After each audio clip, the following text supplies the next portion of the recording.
Hi, diddly ho, friendaloons. It's Rale, and it's once again time to Nintendo things. And I forgot to switch over my. Actually, you can't hear that yet. Okay, never mind. We're all good. It's once again time to Nintendo things on WBPL 76. Don't mind me, I've had a morning. How do, Andy? Oh. I forgot to unmute myself for Andy. Andy, how do? I'll do. Like I said, I've had a morning. Don't mind. Yeah? But it's more Golden Sun time. Happy days. Golden Sun! I'm going to go punch a fish man. And hopefully not get my shit rocked. I don't know what level I'm at. Level 29. I should be about the right area to punch the fish man. Fish man, dish man. Gonna slice him up in samari, man. Bring out the eel sauce. Also, how do to Bully Snake, Bionic Neuropixie, Silicon Soul, Ramshackle, and Night Owl. Hello, boys. You know, I don't think I could eat fishman or mermaid flesh. Like, that's too close. And then there's the whole Japanese thing of what happens to you if you eat mermaid flesh. Wasn't one of them that you become immortal? I don't know. I think and There's like how immortal? How immortal is it? Like he just don't age, or the anime I watched that had something like that, he would just recover, so it was the regeneration immortality. It's really good anime. Right. I mean, he still has to experience the pain. Like, it doesn't numb him to the fact that he just got his head beat in with a metal, with, God, I don't remember the name for it. Like an I-beam? Yeah, a fucking I-beam. I mean, being immortal itself sounds horrifying unless you had somebody to share it with, you know? Yeah. I mean, that's my caveat. If I were going to be immortal, I'd want Fox to join me. But Yeah, like, she's even then, anti-immortality. Yeah, because you got all your friends and family, and who knows about your kids and all that. Yeah. I'm mostly in the vein of I'd like to live as long as I want and no longer than that. I mean, this is gonna sound morbid as shit, but I hope that at some point I get tired of life. Well, When I'm old, specifically. When I'm old, I hope that like I get to that mental state where I'm ready to go. Because right now, no. I would like it where it's the like, well, it's my time, and you know what, I think I've had a good life, and I'm ready to go, you know. Yeah, that's all I want. So you're actually supposed to go to the smithing village, and the children in the park there will tell you how to go through all this, like the pattern you're supposed to do. But once you've done it a couple times, it's really easy to memorize. Past the Star Rock. Oh, they've got a whole little, like, children's playground rhyme for it. It's awesome. It's very well done.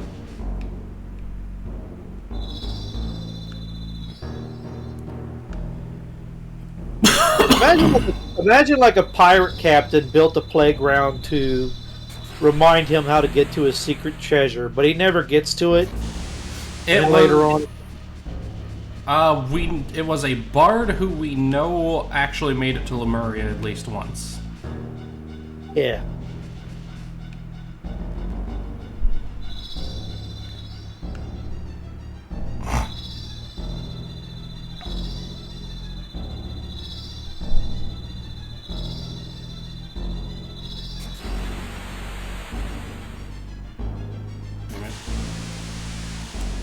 I just had an anxiety checking something. Okay. Where's the fail? I mean, you're not streaming in Discord. I mean, that's bad enough. Oh, yeah, sorry about that, Andy. You naughty boy!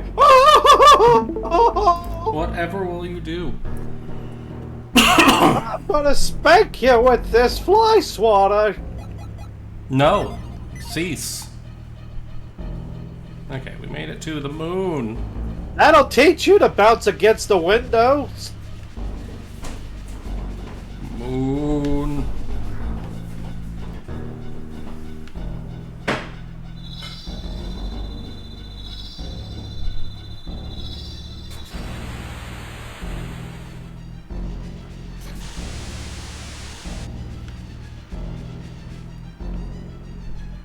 Sploosh, splash, swish, swish, swish, swish, My swish. kitty's being very affectionate today. Binksy! Huh, no accidentally triggering our short rest today?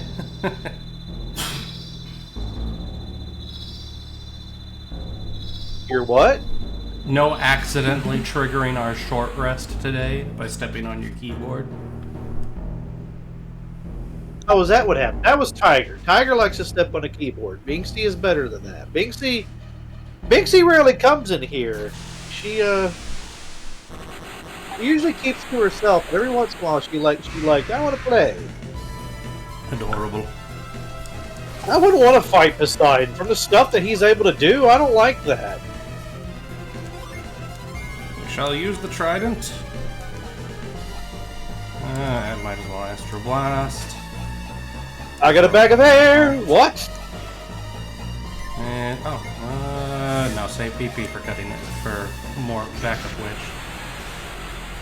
So the reason for the trident and why we had to go to the quest on it is it pops his force field like a goddamn bubble. You know, get it? Because he's fucking Poseidon, so he has a bubble cheater.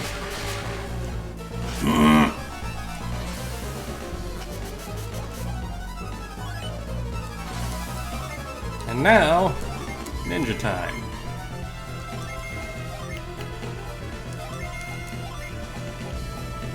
And we're gonna throw out wishes from Piers. Just in case. Oh, uh-oh. Oh wait, I don't know if that works on these. Does it work on every move? Yes, okay, it works on every move. Basically, Poseidon is the point in the game where bosses start having ways to get around the action economy, limiting themselves. Well, I guess technically the dragon did it first, but the dragon was a low-grade one. But Poseidon's the first serious boss that does this, of having a way to get around the ever-so-wonderful action economy. In his case, he sets up the counter rush. I believe he gets 2 actions, I don't know.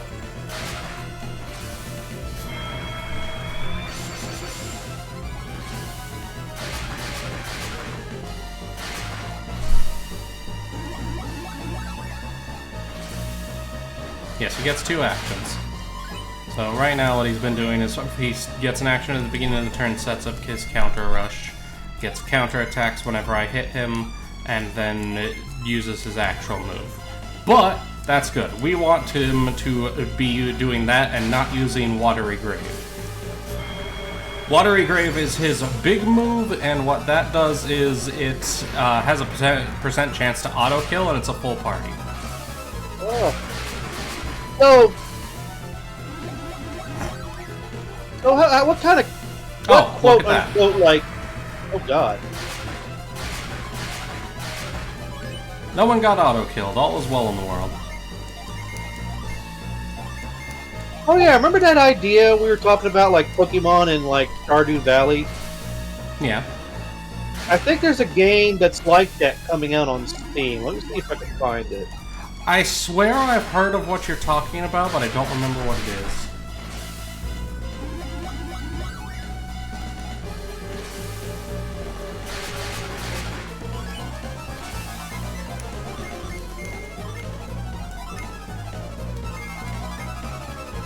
Could you imagine trying to do a farming tabletop? There's a Stardew tabletop RPG, but the focus is on like cultivating farms and shit. I'll be honest, I'd play it. I mean, I've always wanted to play an RPG where like we're trying to set up a settlement, because like crashed on an island, and we've got like hundreds of people, and we're gradually building a city and all that. That's actually a campaign I run. I call it Magic Australia.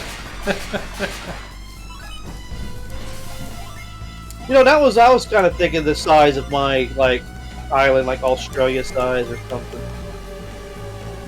Okay, that done. We'll have her use Wish and him attack this time. Especially his counter rush is coming up again. Death plunge!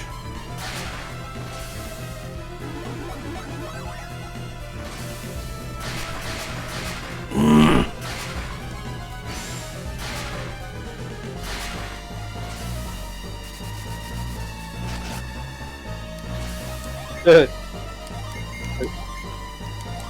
Ramenstein says, roll a d20 to sow your grain. A 1? Well, you just wasted all your seeds. Get fucked.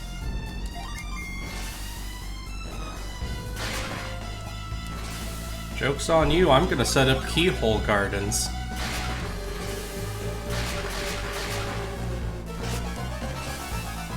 For those who don't know what a keyhole garden is and have any interest in homesteading, check it out. It's actually really dope.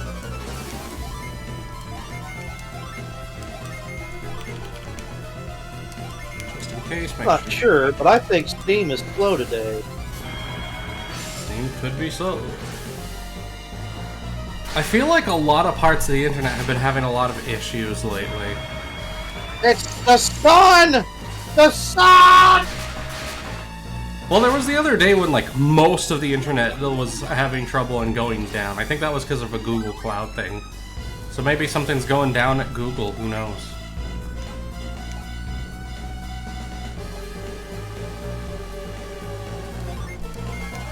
Hey, Rale, I have an idea. What is your idea, Andy? Let's pull all our fucking eggs in one basket. You sassy bitch. What could go fucking wrong? It just reminds me of that... Oh, Poseidon's dead. That was easy. This is an example of why I don't use the Summon Rush strats. Because Summon Rush has more risk. You do a lot of damage really fast, but you have the risk of not having all your classes. By staying in the advanced classes, it's a little slower because you're not doing a bunch of damage all at once at the beginning. But it's more consistent. I generally don't have to worry about anything until I get to the bosses that start fucking with my Jin. Did you fight the actual Poseidon, or did you fight an avatar of Poseidon? As far as this game is concerned, that was the actual Poseidon. So is he dead, or did you just kind of... He very dead. So, was he the god of the sea, or is he an avatar of the sea, or... Let me find out. Let me check. Like, did you just fuck up the entire, like, oceanic ecosystem? Like, well, what's the repercussions of this, my dude? He was previously sealed, I know that much. Oh.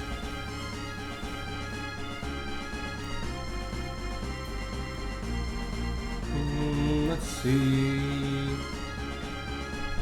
There's a game, I'm trying to remember what it is, but you're like an old god that gets reincarnated, and you gotta go kill the other gods to get your powers back, and every god you kill, it fucks up, like, that aspect it represents. Like, if you kill the god of the sun or of light, like, it goes dark.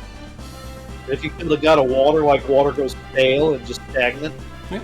So in this case, no. While he was previously the king of the seas, at this point he has lost his mind and is basically just a monster at this point. So he's what's left over of the king of the sea. But there is not really gods in this setting.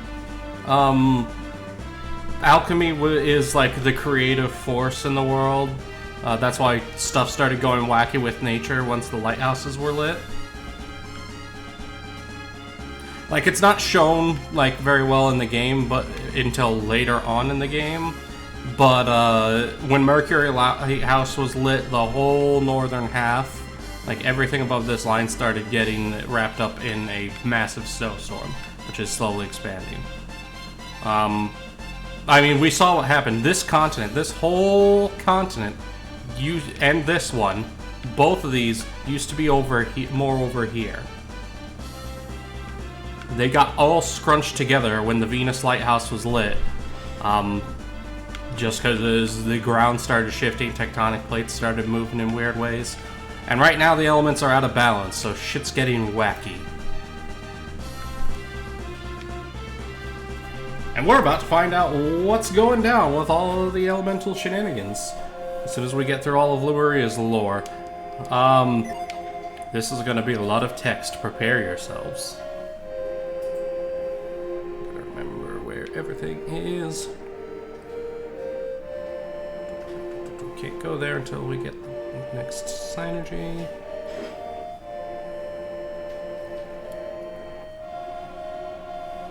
Oh yes, Poseidon has been slain. All is well in the world.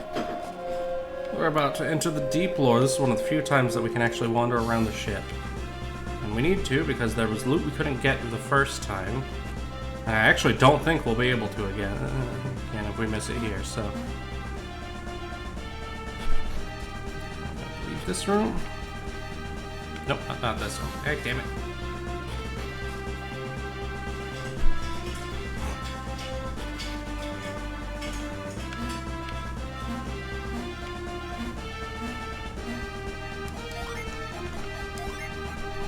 I cast Porch. There we go. Specifically this loot. If I'm correct, this is the... It's definitely one of the first mist potions you can get access to in the game.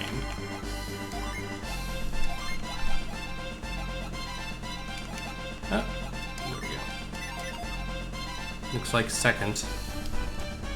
I don't even remember where I got the other one.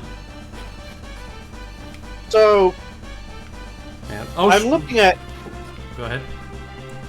I was going to say, I'm looking at how the map design and how your character runs along it, and... So you know how, like, in D&D, everything is usually a 5-foot grid? Yeah. In this game, it looks like everything is in a 3-foot grid or a 1-meter grid. Yeah. But, in a way, feels... It allows for tighter spaces, you know? Like... Yeah. Like, when you went down that hallway, that was obviously like a 9-foot wide highway, which is more realistic, but... If you wanted to do a hallway that had like 3 people wide in D&D, it would have to be like 15 feet. That's a lot larger, you know? And in D&D, like, it's not saying that a person takes up 5 feet, but that's like... The space they can control. That's the space, yeah, that's the space they can control. That's like how far their blades swings and all that, right? Yeah. Which, yes, accounting for your arm length and the length of many weapons, 5 feet is pretty solid, especially with footwork included. Yeah.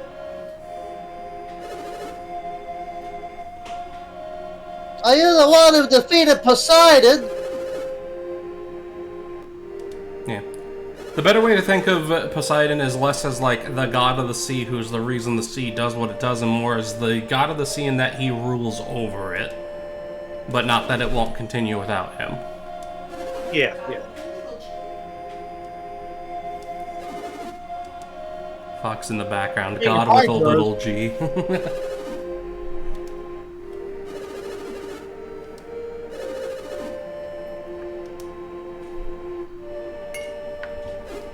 Yeah, so Lemurian, which, to be fair, that initial reaction of the Lemurians, these guys just put down Poseidon, who has otherwise been unstoppable.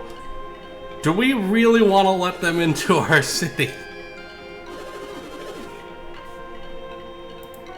And what can we do to stop them? You're trapped by societal convention.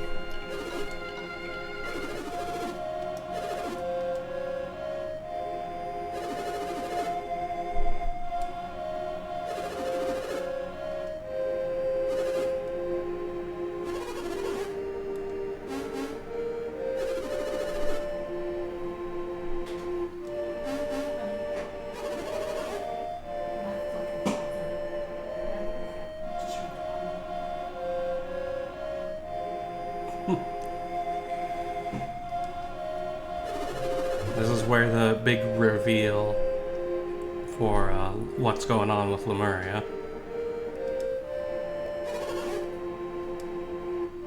Namely, yeah, these two, who look fairly young as far as the game's concerned, are actually really old.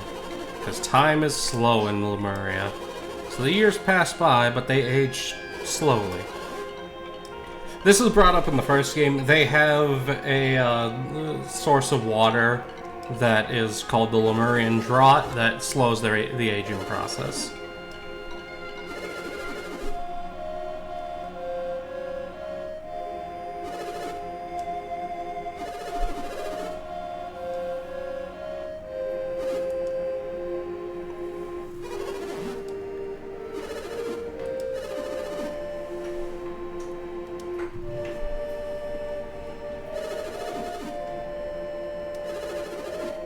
So, you know, that would be an interesting, like, story or campaign or something. Like, a group of people that go into dungeons and they set up healing shrines for adventurers.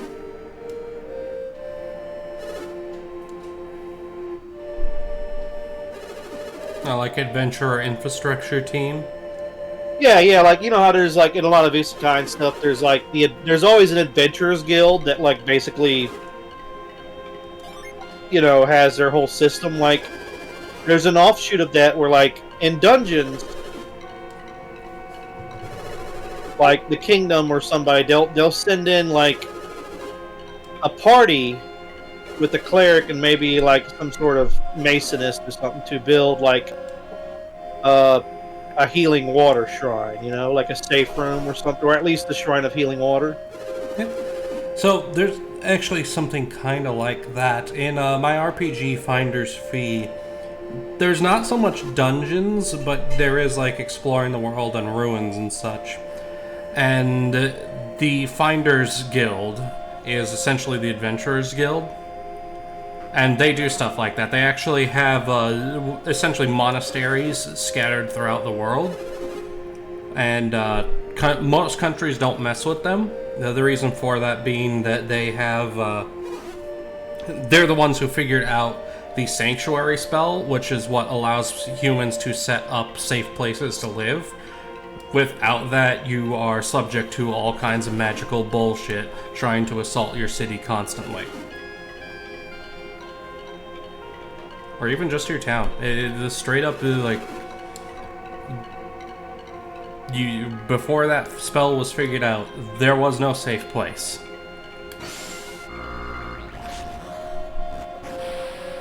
And so they set up sanctuaries just scattered throughout the world.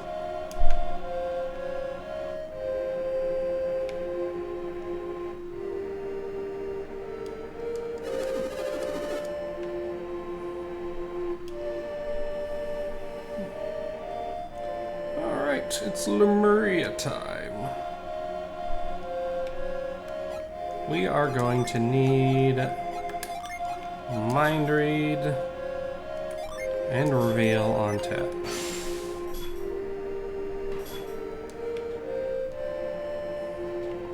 Yeah, and the Lemurians are generally the example of what happens when people can live forever and have nothing to motivate them.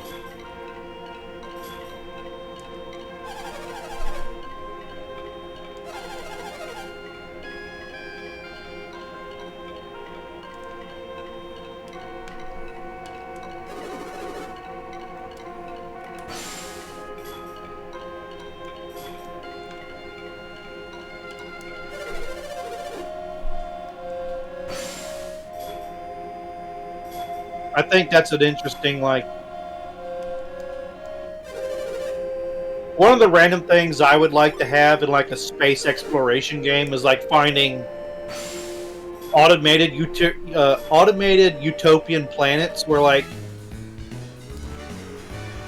everything is automated and, like, taken care of, but there's nobody around.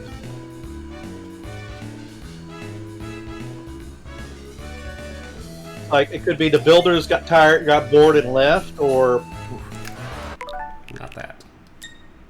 Bad toss. Save Scum, la la la la la. What are you doing?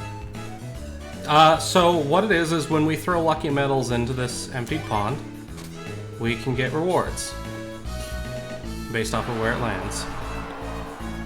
Let's see if that's any good. Yeah, that's good enough. And we've got a couple lucky medals over the course of the game, so...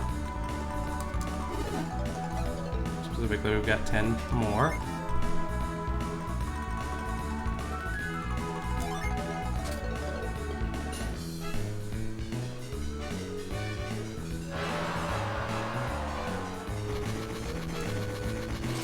Normally they create crabs on Monday night. Ah! And yes, Bully Snake, free run style immortality. Just nothing feels rushed because...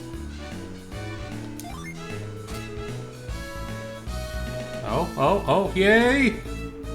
Big prize! Man, whenever you don't have to worry about dying of old age, nothing's gonna feel rushed. A short story where the elves declared war on humans and said, we'll attack in 300 years. And when they got to the woods, they like wiped out like a forestry division. And they were killing the last guy, and he started laughing. He was like, what are you laughing about? We completely owned you. And he said, I just called in the artillery. And they're like, what the hell is artillery? And then the entire forest just exploded. Nice. Hestia Blade. More lucky metal toss.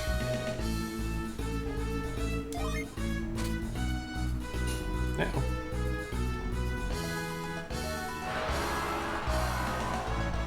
I've noticed lately that a lot of fictions are playing where they make demons as misunderstood and elves as just absolute like basically Thalmorian evil. Yeah. It's people wanting to do different takes on stuff, play with the tropes involved.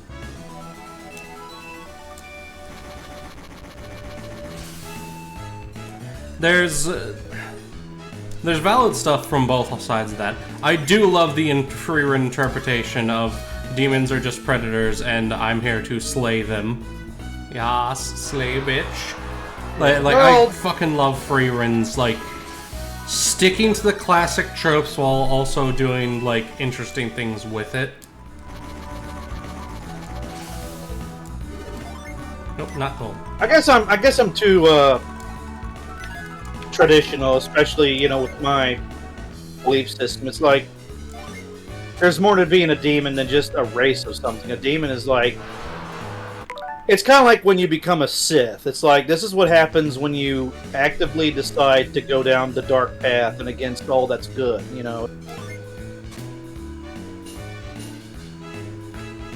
Wow, I'm bad.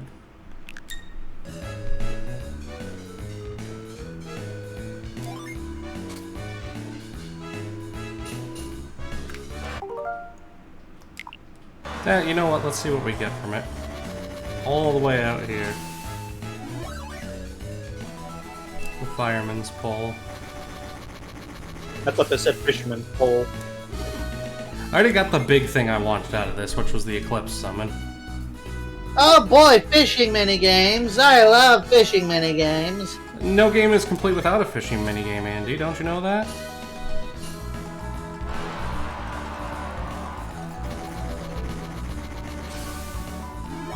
The game is a spiteful trollop. Oh, hey, second Minerva Helm, though. I'm trying to remember the guy. I remember we were talking about somebody in the Legion the other day. He was saying, like, it's not a JRPG if it doesn't have a fishing minigame in it.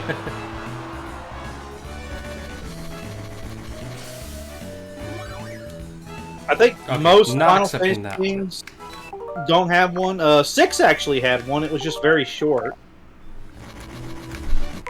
There we go. Couldn't remember what button.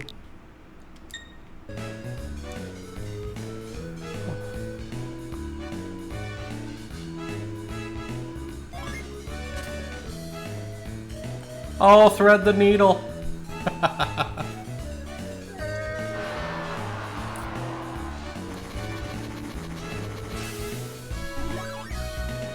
Another Aegis shield though. Oof. Still better than just a potion. Last toss. Remember, you have to survive 50 combats with the first shield.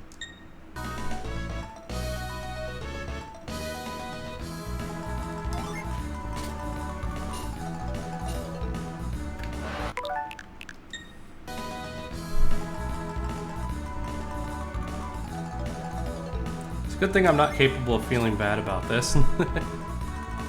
There we go. I have done so many of these all over the course of my life. I have no qualms about save scumming this. Other Erebus armor. Okay. Let's sort some inventory. Not mind read. Inventory. Okay, first things first. 462, 457. Hestia Blade, equip. Give the axe to Piers because it's going to be the best I can for him right now. Check. Okay, give to Piers to hold. Let his bracelet give to Sheba because she uses wind. Minerva helmet. Equip, it's good defense increase. And a second Minerva helmet. We'll give to Piers, he can actually equip it. First Aegis shield. To make character powers. Second Aegis shield. Give to Piers.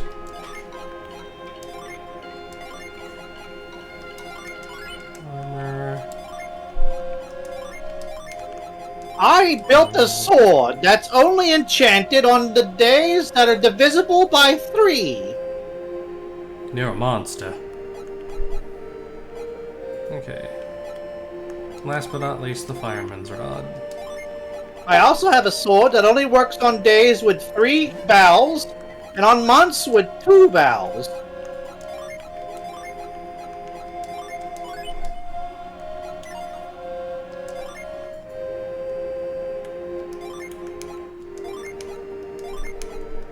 Okay, everyone's inventory is now organized. All is well in the world once more. You know what's funny about this, Rale? Hit me, Andy. Those things I just said? Mm-hmm. Somebody in chat's looking that up right now.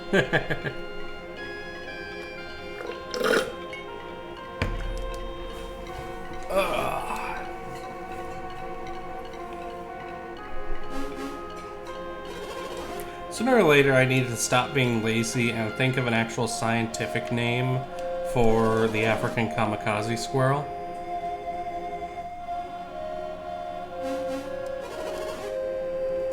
Well, first of all, kamikaze is a Japanese word. It means divine friend. Yeah, the African kamikaze squirrel bit is just meant to be like the colloquial name. It should be like East African baobab squirrel would be like the generally accepted study name, separate from the scientific name.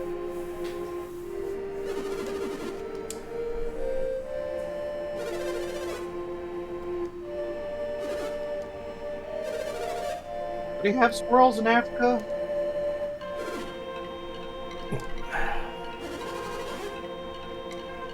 I don't know, actually. Honey. I mean, if they do now, and I would be like, if they do now, were they imported? Were like they one of those like invasive species? Fox is finding out if they have squirrels in Africa. Yes, There. bush squirrels and ground squirrels. African bush squirrels and African ground squirrels. They also have Gotcha. scaly-tailed squirrels. Also, Scaly-tailed squirrels? The fuck? Yeah. Group of rodents characterized by There's that thing that's like, it's kind of like an armadillo, but instead of like rings, it's got like giant thick scales. It's that thing that crap. What's that Pokemon? Sandshrew and Sandslash is based off of. There's also African flying squirrels. Okay. Now, are they native or were they like brought over by? Pretty sure they're native. I mean, to be fair, like Madagascar has lemurs, so climate is right for like small mammals like that. Yeah, yeah. So this bush squirrel, the tree squirrel, and the Indian sun squirrel are all about so there's several species. Nice. I am going to avoid commenting on the Senate of Lemuria because I will break the rules. I used to think that horses were native to North America because, you know, you always see, like, roaming wild horses. But no, it was the Spanish that brought horses over here. You know, they got loose. And... Now, there was, like, a species of, like, small pony, like, in prehistoric times, but I think they died out.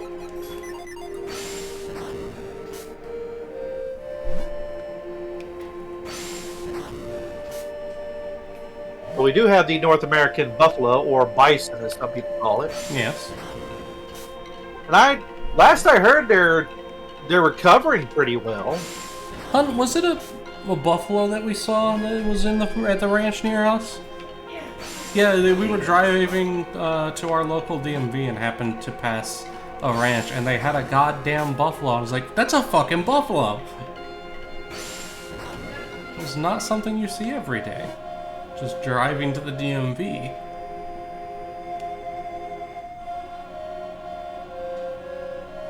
Most part, until the okay is given, that buffalo can be, you know,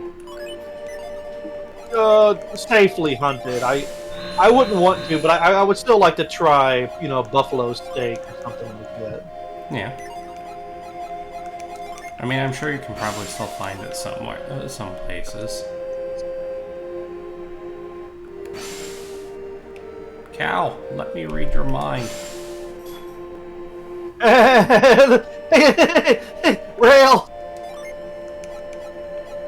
Rale. Yes. Read what UNC Samurai said. It's you. Bicentennial. Ah! No, you gotta read it! There's a ranch somewhere in the Midwest that's celebrating 200 years of raising buffalo. They're celebrating their bicentennial. Don't boo him. You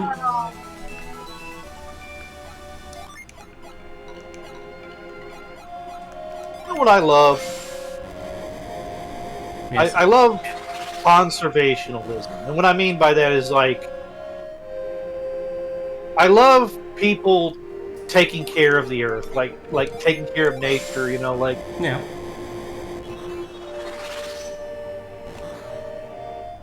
I mean, even from a sheer business perspective, conservationism is actually worthwhile. Taking care of your environment is important. Sustainability is king. Usually in games where, like, I have forestry, I'd like to have some form of replanting too, you know? Yeah.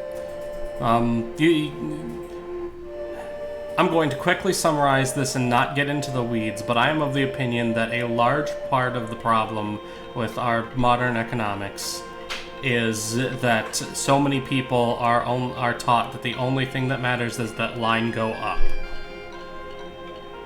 You're breaking up. Oop. Big problem with the main problem with economics in pretty much the world right now is that so many people work under line go up theory. It's just the pursuit of eternal growth in favor instead of sustainability. I've noticed that in a lot of, like, city builder games, like, everything is good as long as I'm growing, but the moment, like, I run out of room to grow, like, everything comes to a crashing halt, like, things start falling apart. It's like, it's weird. To the point where I think in one game I actually started planting like disasters, like in one sim game. It's like, well, it's time for a disaster. Oh no, this place of the map got wiped out. Better start building. I mean, the big city builder that I play right now is Timberborn. Wait a minute. Hold on. Stop. Are you grave robbing? I was wondering how long it was gonna take you. Anyway, Rale's grave robbing again. She knows what I'm about. Is Tim behind you going, yes. You'll keep the jewels, I'll take the body parts, yes. No, the side. Ah.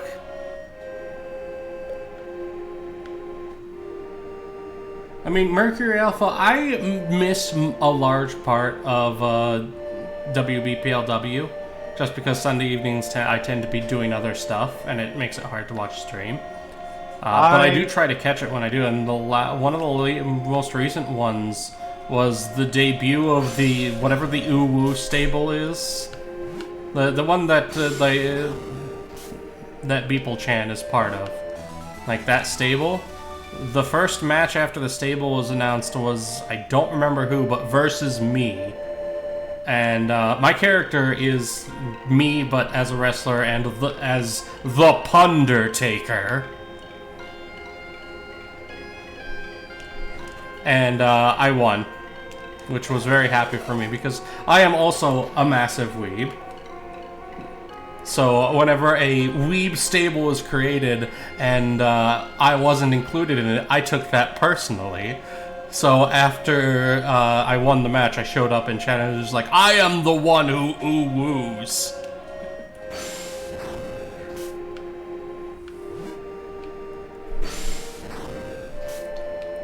This is your weekly reminder to watch WBPLW Sunday afternoon, well, Sunday evenings.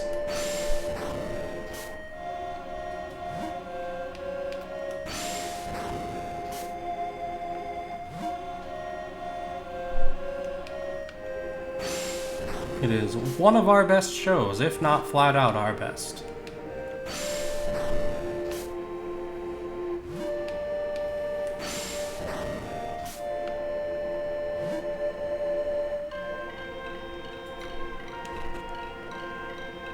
Okay, check this.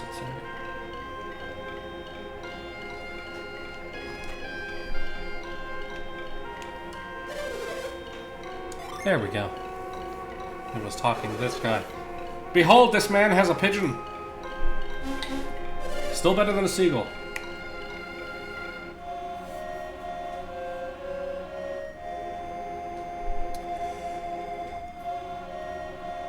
The Punisher team would be great, Mercury.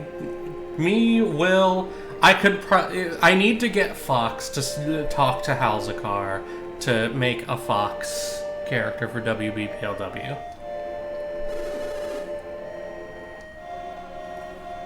But I already don't get to talk to Hals as much as I would like to as it is, so...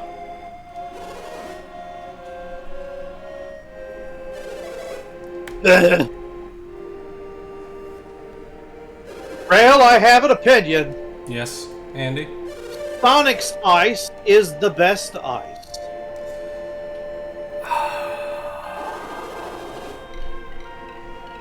Sonic Ice is the best fast food ice.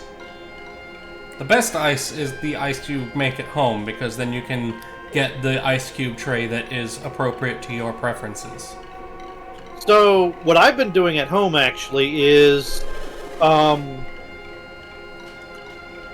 make ice cubes out of blueberry Zero Cal Powerade. Yeah. And I drink most of my stuff with that in there, and it tastes pretty good. Also, for those of you who don't have ice makers and have to use an ice cube tray at home, invest in the silicone ice cube trays that you can just pop the bottom. They're so much easier to deal with. Yeah, plastic ones will break. Plastic ones And are bullshit. I hate selling ice in bags at stores because it's such a hassle. Because, like, you either work at a store that you have to, like, unlock the ice thing because people be stealing. Yeah. And some of the places you work at, you have to shovel the ice yourself instead of them buying it, secondhand. I worked at that place. I had to fill the ice bags regularly. I was also the guy who would volunteer for it, though. To be honest, though, shoveling ice is good workout. Like, that's good workout. I will admit that I used my powers as assistant manager to get whoever was working with me to man the register while I did all the chores because I just didn't want to deal with people if I could help it. But I have gotten to do I want to talk to your manager. Good news, lady. I am the manager. Get out of my store. Oh, yesterday, 2 customers ticked me off. Like the first one, I almost, if he would have said something or disrespected me one more time, I would have actually thrown him out of the store. Like I'm actually starting to get scared of myself. Like you have to show ID to buy cigarette lighters now.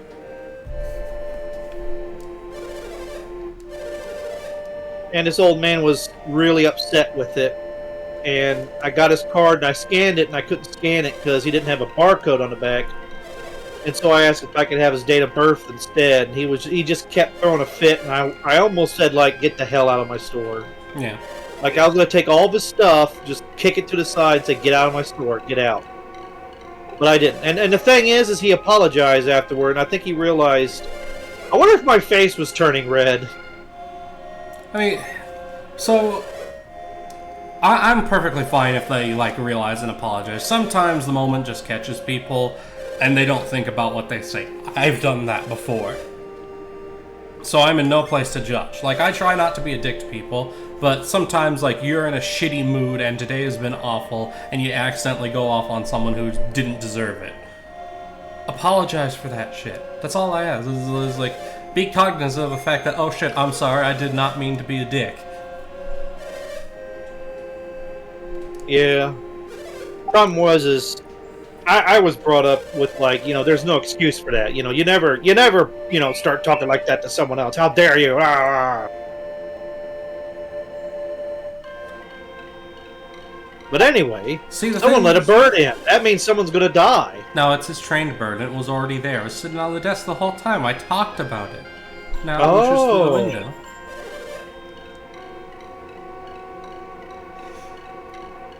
Here's the thing. There's enough stuff going on in people's lives that not everybody can maintain self-control all the time. Yeah. And the stoicism thing that you're supposed to all the time is generally toxic as fuck. I mean, I definitely don't prescribe to absolute stoicism, never laugh. That's a silly one right there. I mean, a little bit of salt and a little bit of sugar, Yeah. A little bit of pepper, Don't put too much. There is a time and place for every emotion, but thinking that you can never show any emotion or you're weak is toxic. That's bad for your mental health.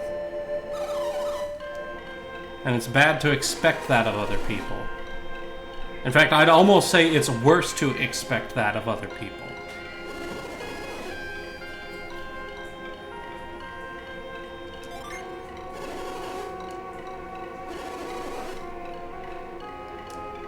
So when we got here, I've been going through the text, but haven't been reading out loud. So Pierce's mom died while he was gone.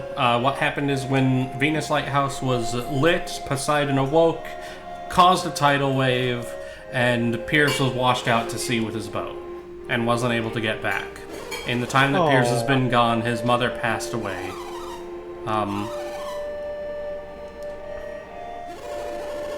And so this guy is actually the grandfather of a villain, Lunpa.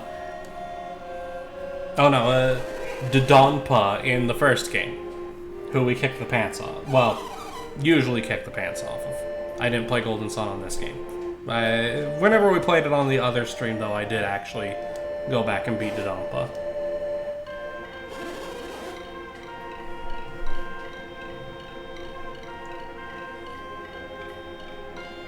Derpshire, beyond the humans just being messy, humans are social creatures. Like, even people who are, like, asocial need some social interaction.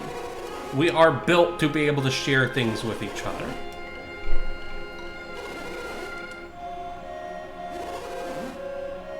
That's why, if you think about it, you'll find most of your fondest memories are probably with other people.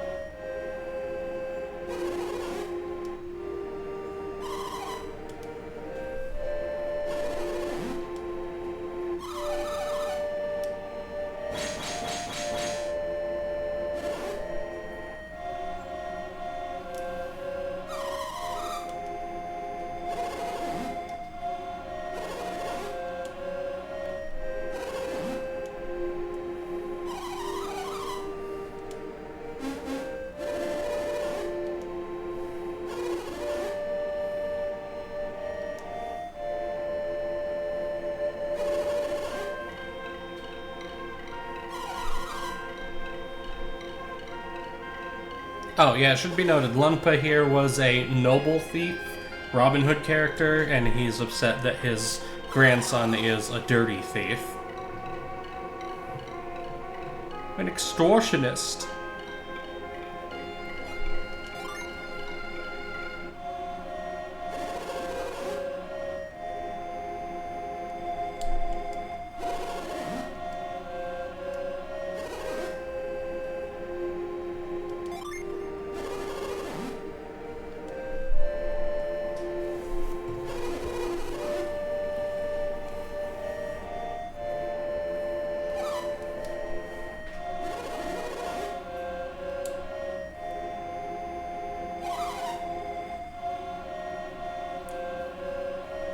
And Dandelion... Hello, Binksy.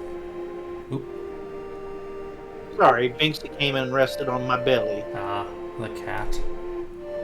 Binksy is the fat black cat. And Dandelion, good for you. Being able to cry in front of other people is, like, actually a thing people need to learn and accept. Emotions are hard and, like... Ugh. I was a mess whenever my dog died, even. But... yeah, it's also important to feel emotions. Like, actually take the time to properly feel them.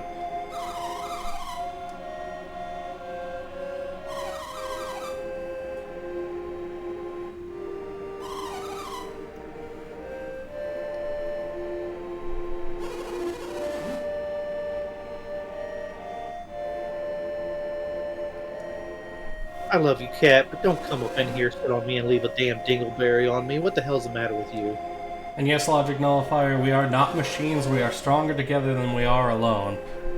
Apes together strong, friendship is the best superpower.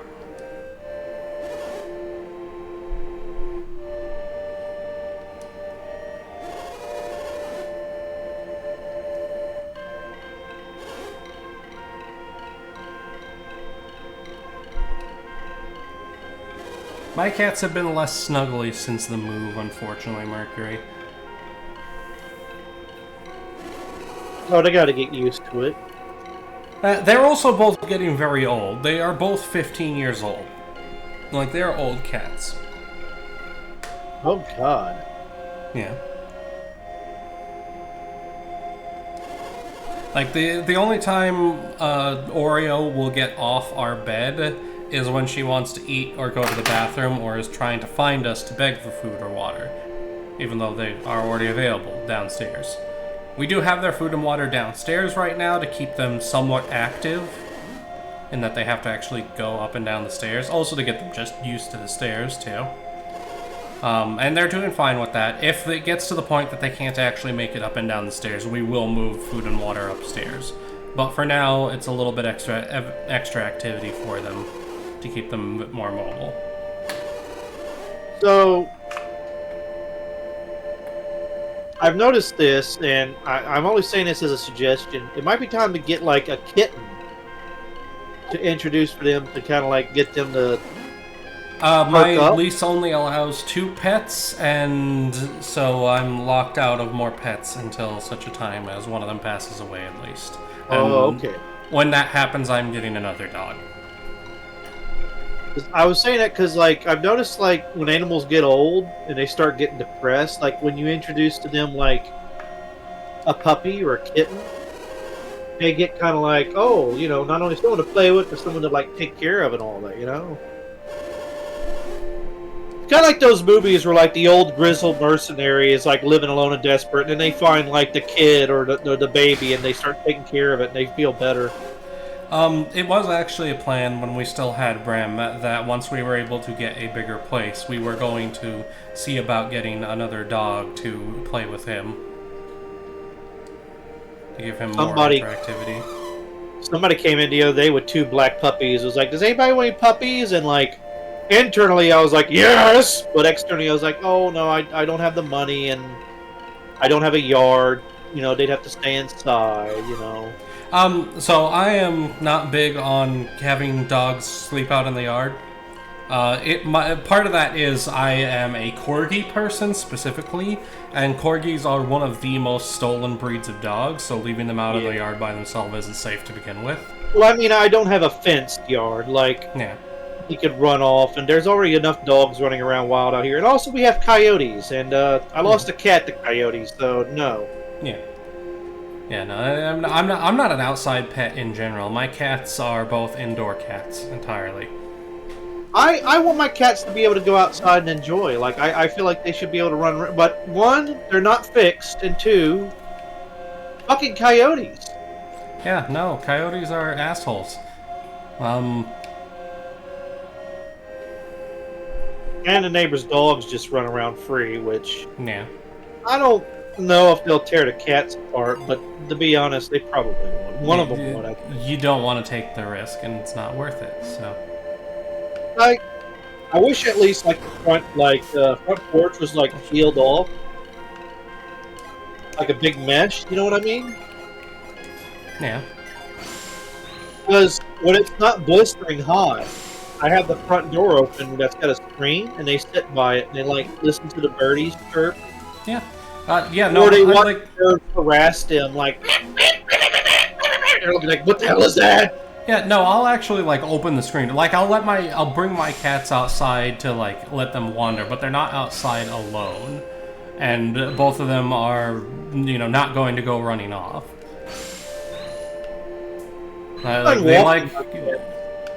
They like to roll around on the cement pad. Because they really like the feel of concrete for some reason.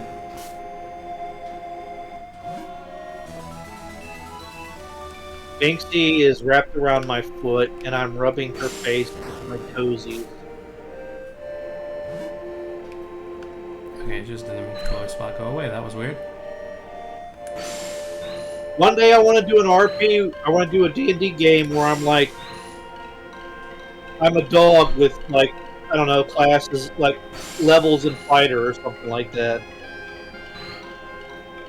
I mean, if nothing else, you could play like a dog person in. No, I want to be an actual dog. You could play an actual dog in Lancer. It would take a Like- little bit of scooching around, but the stat system is relatively loose with the whole human thing. Like,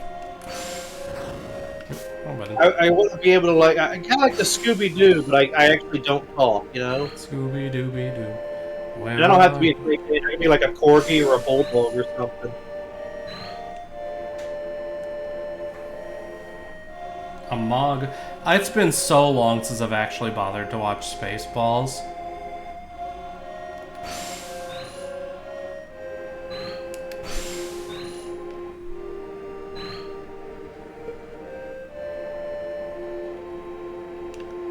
Also, don't forget, Spaceballs 2 is coming. Okay, before I go into the wall of text that is the palace, I am going to run to the bathroom real quick. So I will be back shortly. No! Yes, yes, Andy, yes. I'm responsible!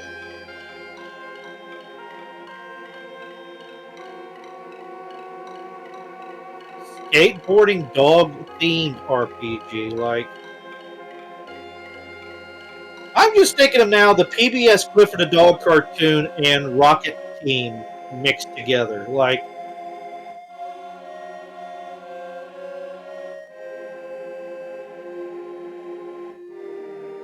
Was it Rocket Team or Rocket House? What was it? Anyway.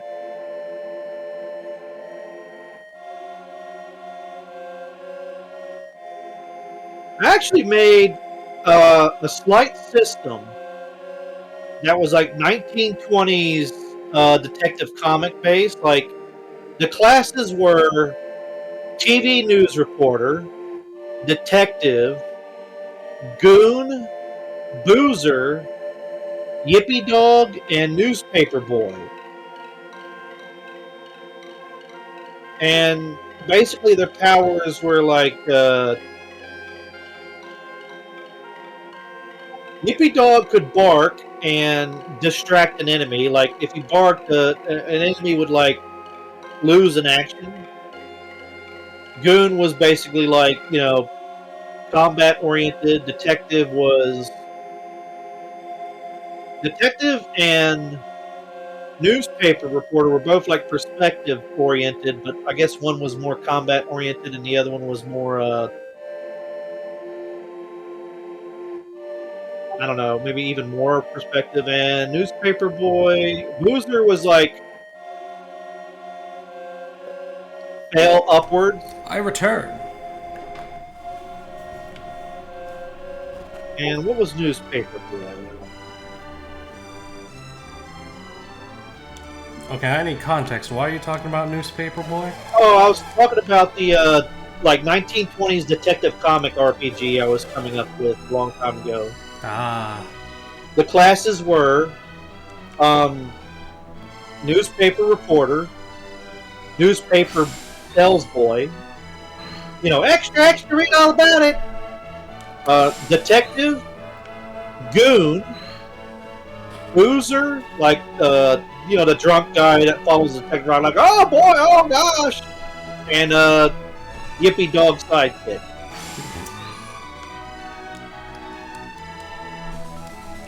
Oh boy, more lucky medals.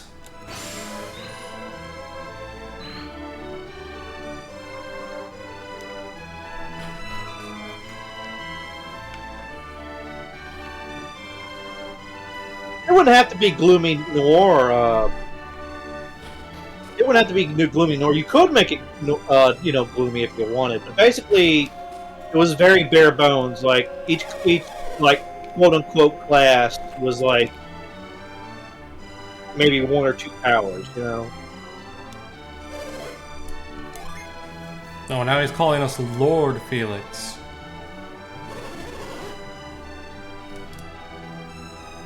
Now we're about to get the big reveal.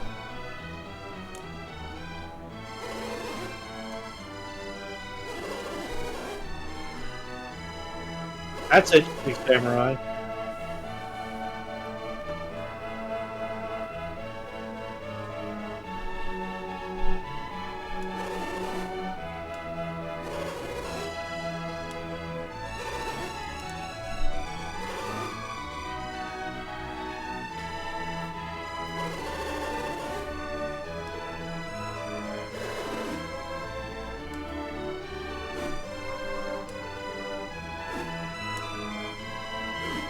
So, thinking about it, so part of the reason why my RPG is designed the way it is to allow people to do stuff like, you want to do film noir? Neat. The city-state that your game takes place in is like that style of city. Because every city-state is its own government and has its own culture, you can just be like, and there's no set, like, specific, oh, these city-states are here, here, and here, and here. It's just, there is a city-state, it's somewhere around here, whatever, go to town, make its culture whatever you want. That's the fun thing about sci-fi RPGs, is like you could just have planets that just have this culture for some reason. Yep. So I wanted to do something like that, but with more of a lever action rifles level of tech, like trains and such. And that's how I got to the whole city-state situation, and because of the mechanics of the world, no one can conquer enough territory to create anything bigger than a city-state, pretty much. Imagine, like, sci-fi Murder on the Orient Express. Except it would be called Murder on the Orion Express. Ah! Oh, here we go. Here's the reveal. So this map here that he's showing is the map of the world before, of the ancient world, before the lighthouses were created and alchemy was sealed away.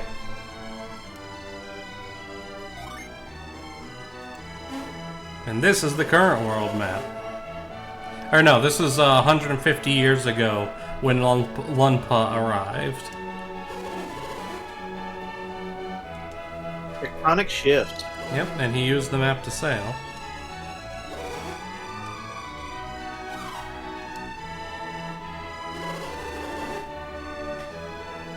And there's the kicker. The continents have gotten smaller.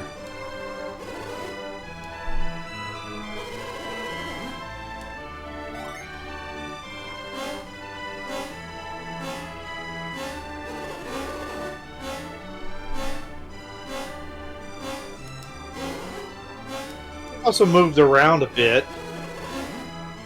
They moved around a bit, but they are noticeably smaller.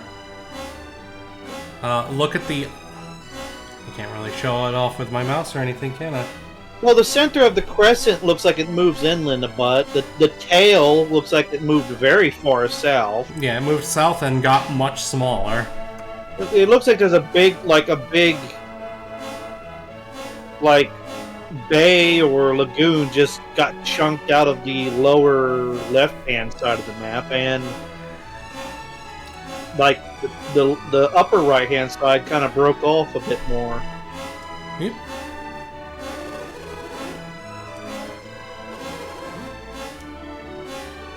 Also, you have a bunch of islands to the upper left, I mean upper right.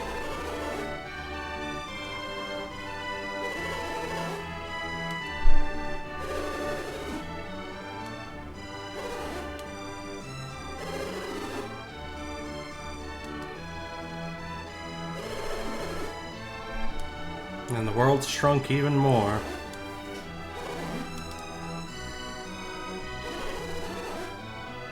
This is the big reveal.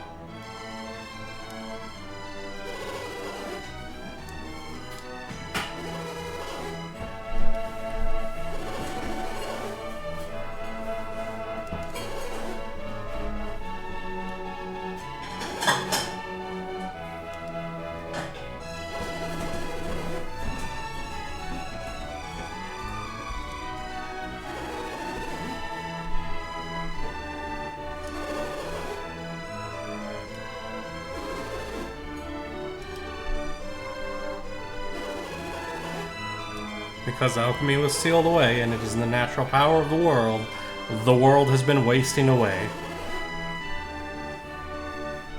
Also, how do, Cookie?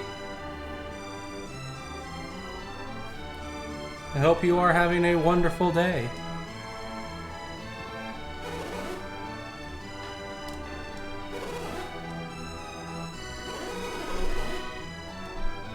And so, in order to save the world, it is necessary to release alchemy again, even though it unleashes all that power for people to use as they will.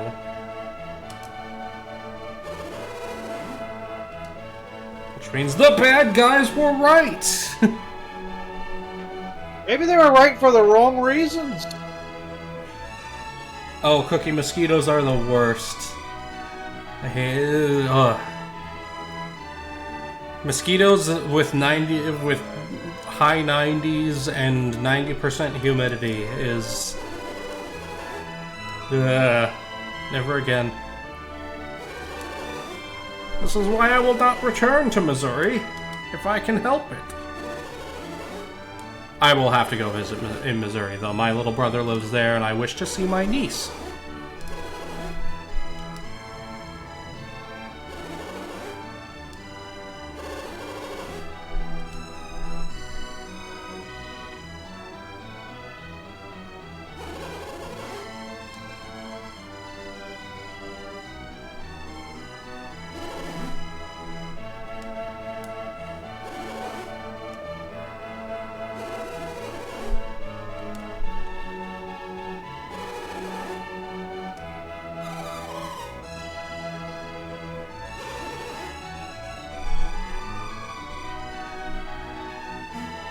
now we get our way to get to the Western Sea.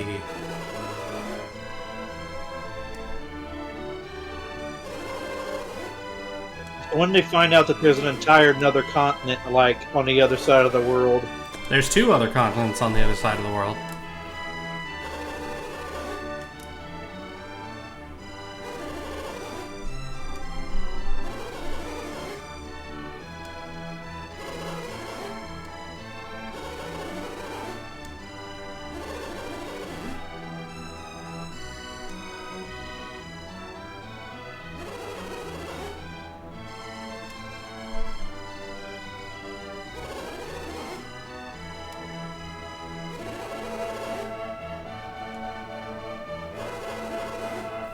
Oh, Cookie got a free game. What game did you get, Cookie?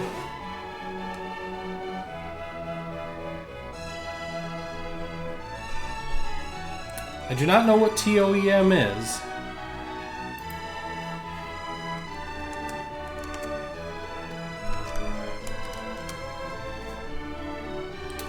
Oh, that is very cute looking.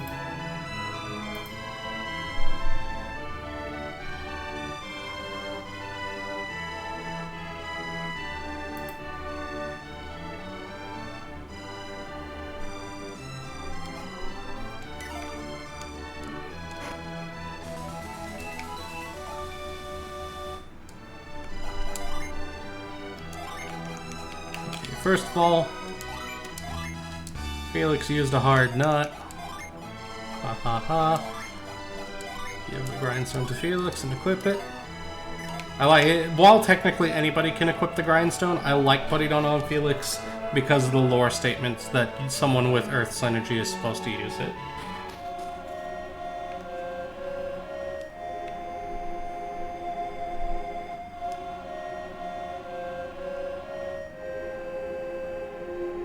Mercury, Kansas is Missouri, but flatter.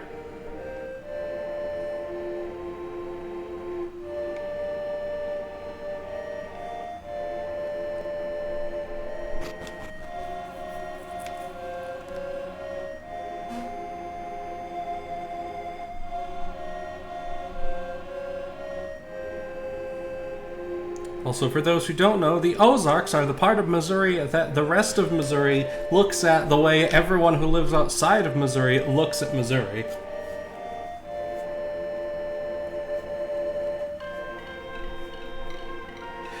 Silicon Soul, Missouri is actually not flat. Missouri has a mountain. You can ski there and everything. Okay, so here's the neat thing that was about living in Missouri. Missouri's state park system is amazing. If you visit Missouri, don't bother with the Arch, don't bother with Silver Dollar City and what have you. Go to the state parks and explore. Ha Ha Tonka is a very good one, but with Missouri state parks, you can get everything. You can find swamps, you can find what is essentially tiny deserts, you can find forests, you can find plains, you can find that one mountain. There's lots of lakes. Lake of the Ozarks is massive. Yeah. I wonder what Kansas is flat, I wonder so. what that one mountain in the Native American tongue in that area would be called. So the funny thing is, Kansas is not actually, despite the memes of Kansas being flat, it is not the flattest state. The flattest state is Florida. Alright, because it's been paved over so much. But Okay, Rainbow Dandelion, why stop? What now?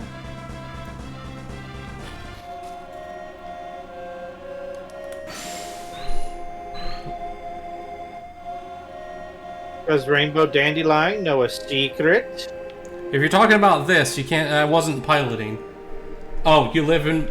If you live in Missouri, Rainbow, I need you to context that I lived in Missouri for previously. Like that's where I just moved from in April, and I lived there for probably about 2 decades.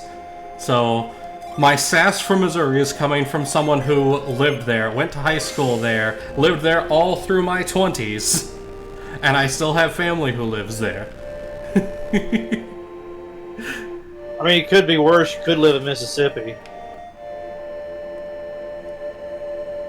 Mississippi, the Innsmouth state. Well, technically that'd be Alabama, but you know.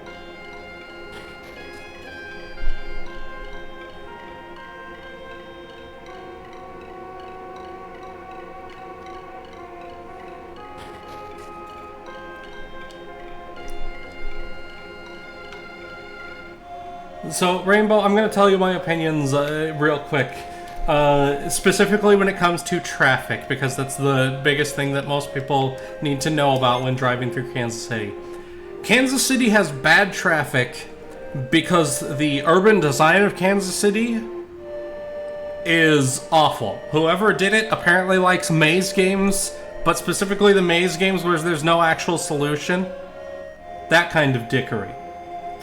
St. Louis, on the other hand, has a better urban planning, but the drivers there are apparently want to initiate a homicide-suicide pact with everybody else. I have never driven even through St. Louis and not had someone try to hit me. Rale, Yes? you see those little rocks right there? What little rock? Copy paste much? Oh, yeah.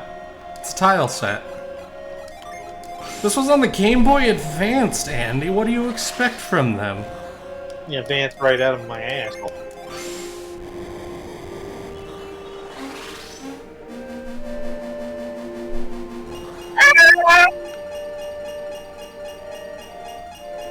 Samurai, if I'm correct, Robert Moses is the guy who's mostly blamed for redlining. Am I remembering the right person? Or is it Andrew Moses? Oh, Cookie's just saying Andrew. Andy? Was that like water statue goddess like twerking? No, it was shaking because the Jin was under it, but it I so know, it couldn't get but balanced properly. it'd be funny if it was twerking, you know, like shaking its head. Oh wait, no, reveal doesn't work on the bushes. It's one of his litany of mortal sins. Oh god, yeah, no, Robert Moses was, Now that I know it's the person I was thinking of, because I'm bad at remembering names, but I'm good at remembering fuckery.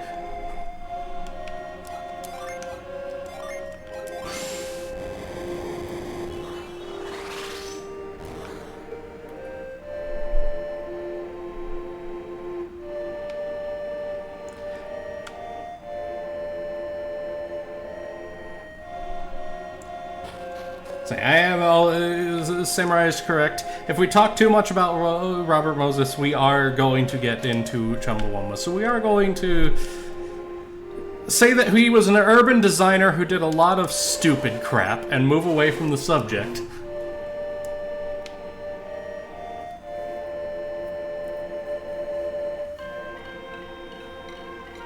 Back to Missouri State Parks. I already mentioned Ha Ha Tonka State Parks.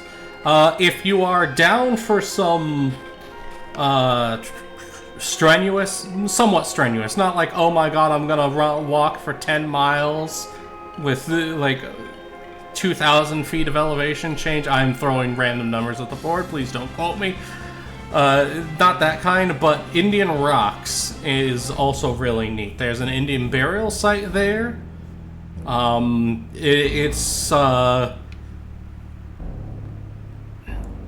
It's basically up and down a hill, and that hill can be damn near cliff steep in places. So if you're not, mostly used to hiking with the elevation changes, it can be rough.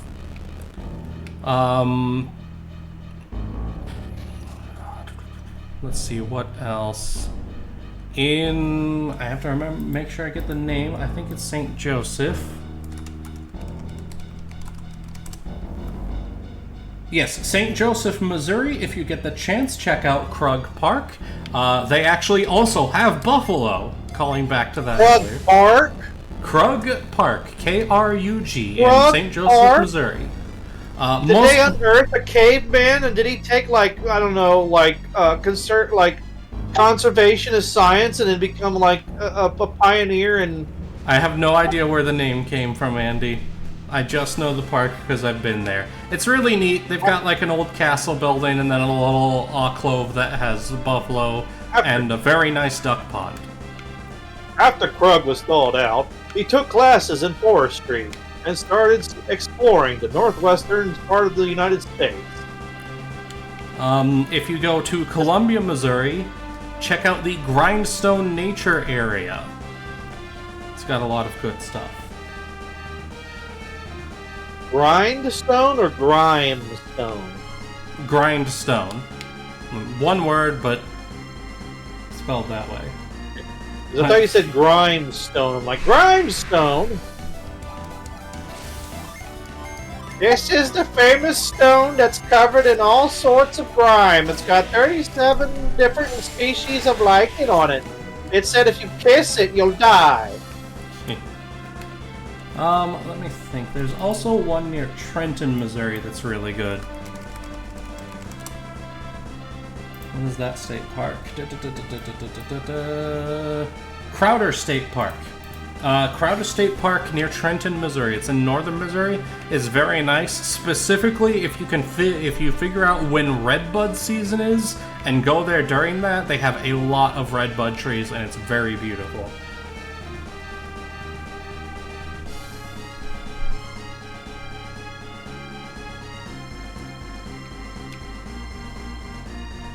I do enjoy that I can more freely talk about Missouri since I don't live there anymore, so I don't have to worry about people figuring out where I live.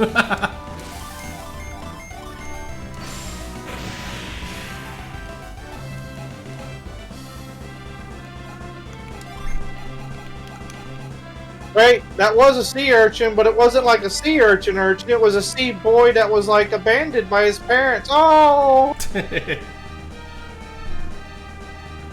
Oh wait, we need to go to the smithy guy first before we move on to the next sea. Krug means Bierstein in German. That tracks. There are a lot of Germans in Missouri. There's also a lot of Mormons because there's a Mormon holy site in northern Missouri. It's called Amundai Diamond. I don't know what their rules are for going there. But it is one of the very few places that is zero light pollution. Aiden, why are you telling me I'm doing it wrong? I beat the pants off Poseidon already. Aiden, don't come in here and tell Rale he's doing it wrong. We won't like that. It won't be entertaining at all. No! Crack the urchins open and let's suck their flesh out. Mmm, good, delicious. You don't know what I'm doing wrong, but stop it. There's actually a fruit that looks like those sea urchins. I'm trying to, like the Robodon or something like that. Yeah. I call them Muppet fruit. It's a lot of hard work for something that tastes exactly like a grape. Aiden is at the dog park. Aww. I love how me playing Golden Sun quote-unquote incorrectly is so offensive to Aiden that he connected to the internet while at the dog park with his lovely puppers. This is how you know I live rent-free in his brain. I like to imagine that Aiden drives up in like a minivan and he just opens up the door and just like a whole plethora, like 12 big basset hounds start like just whirling out of the car. It's three beagles. It's three beagles and they're adorable. When Aiden passed through where we were living in Missouri on his move, we took them to a dog park because me and Fox figured they are driving pretty much across the damn country and have puppers with them. I have Pixie between my legs and she's sleeping. Does that count as petting? I think the pet redeems were for Aiden's pets. So Aiden, please confirm that the beagles have been pet. Yes.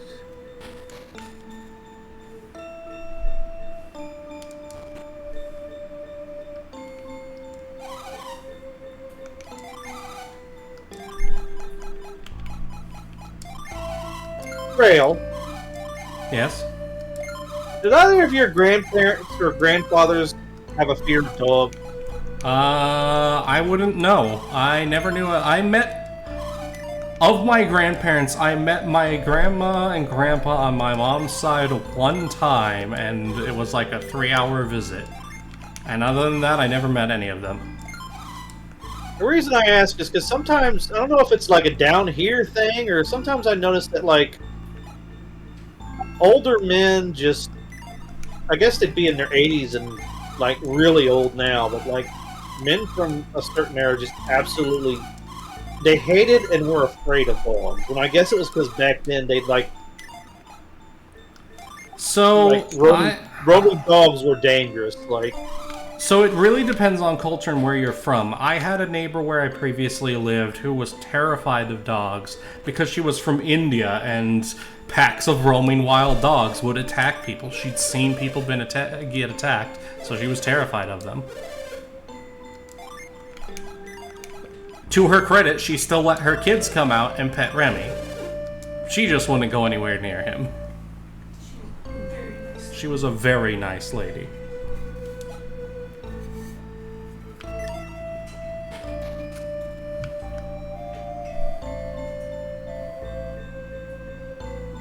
I like the video, a short video where the mailman comes up and a Labrador Retriever is like sitting on a bench and he's like, "Oh, hello, Betty, how you doing?" She just rolls. She's like starts rolling off the bench where she falls over. He's like, "Hey, no, don't fall."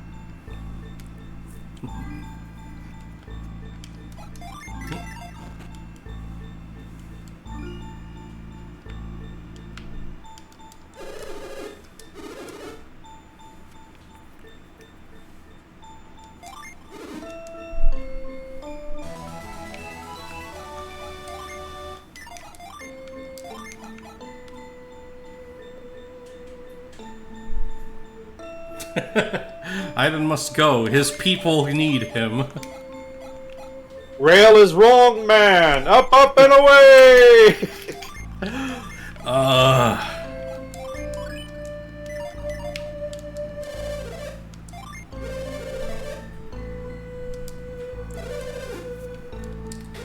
So, Rainbow, the thing with Mormons tends to be that it is generally one large church. It's just a lot of people don't really associate the ones outside of Utah with the ones in Utah. Utah has somewhat insulated itself, even though it's still very much one unified, quote-unquote unified community.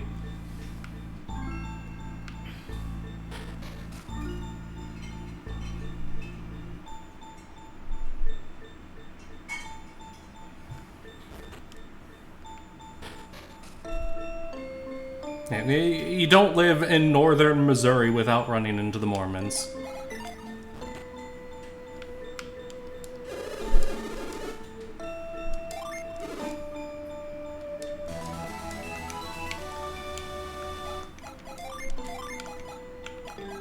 And that time I was reincarnated as a bedridden blacksmith. I will note, like any group, really, there are good and bad people amongst the Mormons. I don't have a problem with anybody because of their faith.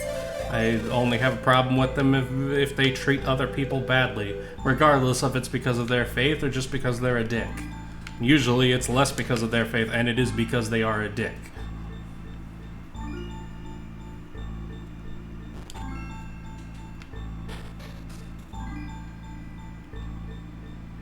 Railroading is a term of endearment, maybe. Lol.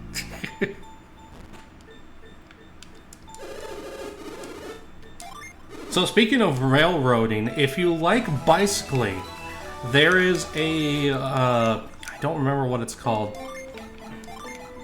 There's a long bicycle trail in Missouri that goes across the whole state, basically from Kansas City to St. Louis. The Katy Trail. Thank you, love. The Katy Trail was railroad tracks that were converted into a very long biking trail. and you can do the whole thing. And there's like food stops along the way, and it goes through some of the best parts of Missouri. So if you like bicycling and are down for a couple days worth of it, absolutely try out the Katy Trail. Goes through Iowa too. Oh, it goes through Iowa too? Yes. Dear Lord. Thing is massive. Yes.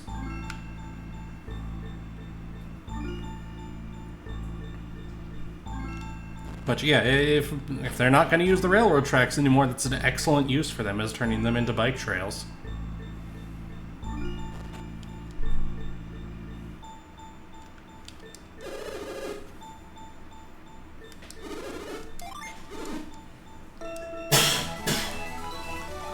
The Stardust Ring, what does that one do? Oh, seals.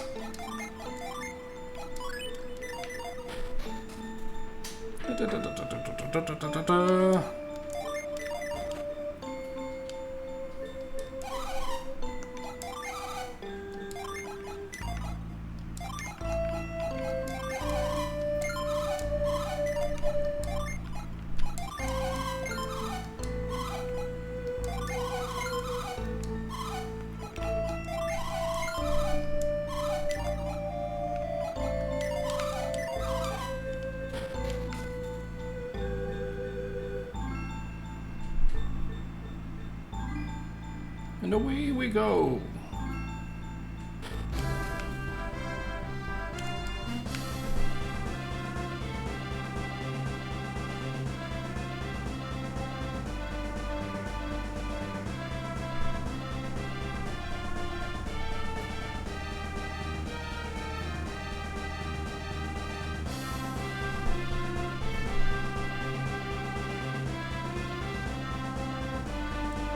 Alright, next up, we're going to the Western Sea. Yee.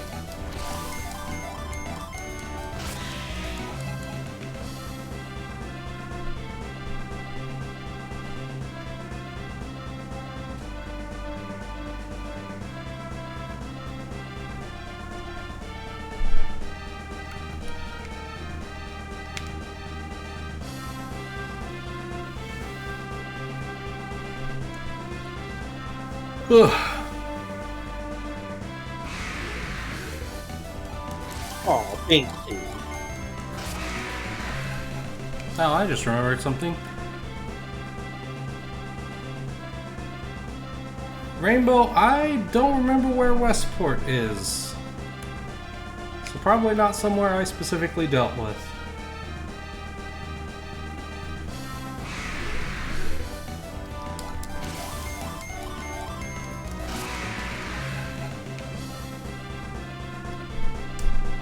But in other news, the newest Gundam series, Gundam G-Quux, finished this week. Did any of chat watch Gundam G-Quux?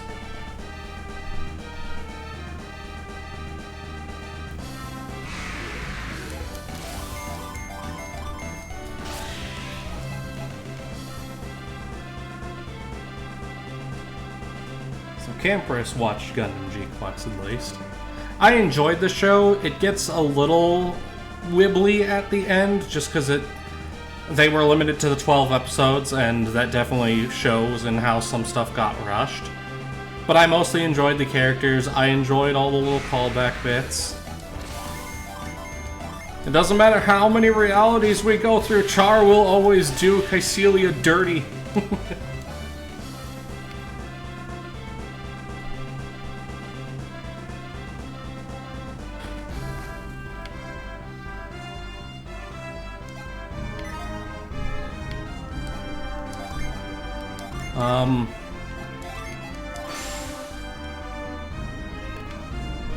God dang it, line it up properly. Try that. There we go. Be gone, thought. And we're demonetized. Good job. Oh yeah, no, Campers, the ending of episode 11 was one of the best uses of a cliffhanger in all of media.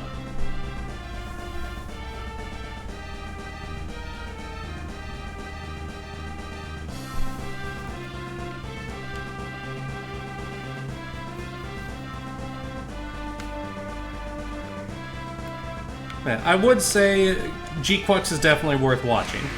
For anybody who's a Gundam fan and has been on the fence on it. It's only 12 episodes. It does a lot of interesting things with the original Gundam lore.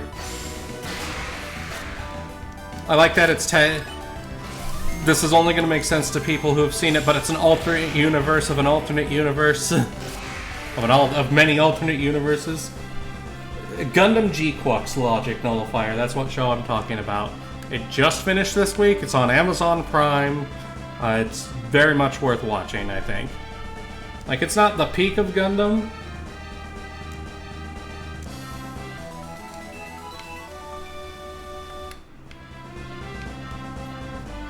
But it's definitely...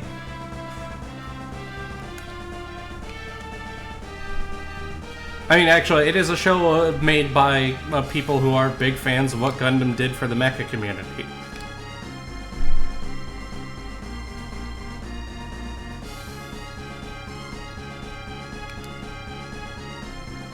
And to be fair, in all reality, mecha barely exists beyond Gundam at this point in anime. Rale. So, logic, it's Gundam, but with GQ, and then 5 U's, and then the X, G-Quux. I wonder if the U's are like ultimate, universal, understanding, upside down, ultimatum. And don't tell me that the Japanese wouldn't do that in naming schemes, damn it. Don't you dare tell me they wouldn't. I will slap you so hard. I'll give you such a pin.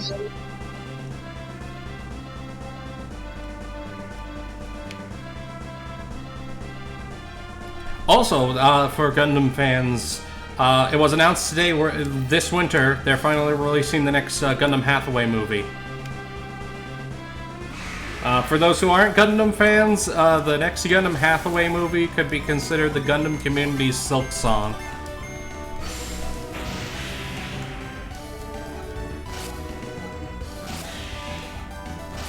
You said Gundam Silk Song?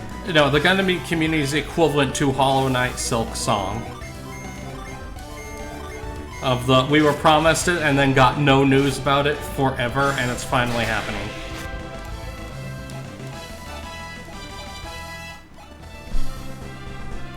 I did hear a rumor recently, also that there's supposed to be another Nintendo Direct. So, as always, fingers crossed for finally getting a new Golden Sun game. Please, Camelot. Golden Sun Tactics is coming out. I'll take it. Like, at this point, I am thirsty for pretty much anything Golden Sun. I only want more. I got it. Ah! It's a turtle dragon and a hydra. What's the difference between a turtle dragon and a dragon turtle? Like, legitimately, I don't understand. Well, a dragon turtle is at its base a turtle. It just has draconic features. A turtle dragon is a dragon who has obtained turtle shell. Oh, head explodes. Silicon Soul has redeemed a water break. It's time for Sippy.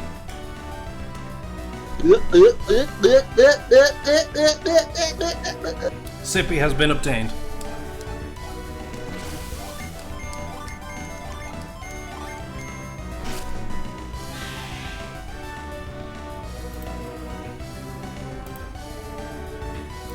It reminds me of the Steed Giant from World of Warcraft.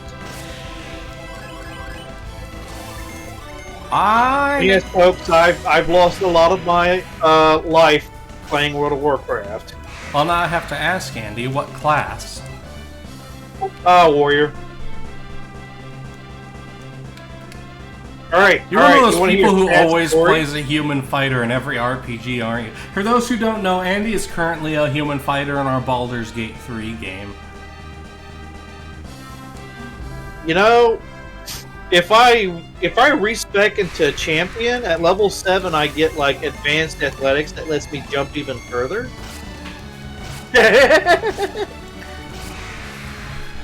I'm obsessed with jumping around. I basically want to be a dragoon from Final Fantasy. Eat thyself upon the enemy. There needs to be a weapon like a lance that the further, like for every foot you jump, you add that much damage to your. You add that much damage to a successful attack roll or something.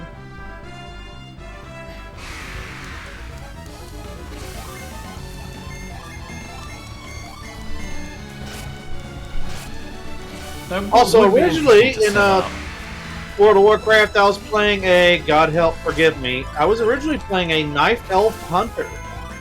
I mean, a Night Elf. I mean, so I started playing World of Warcraft around Wrath of the Lich King, and I was a Blood Elf Warlock the whole time.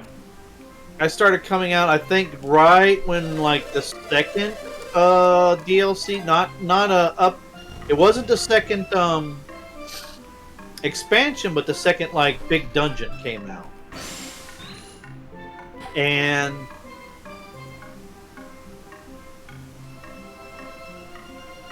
the reason I started playing World of Warcraft was this girl that worked at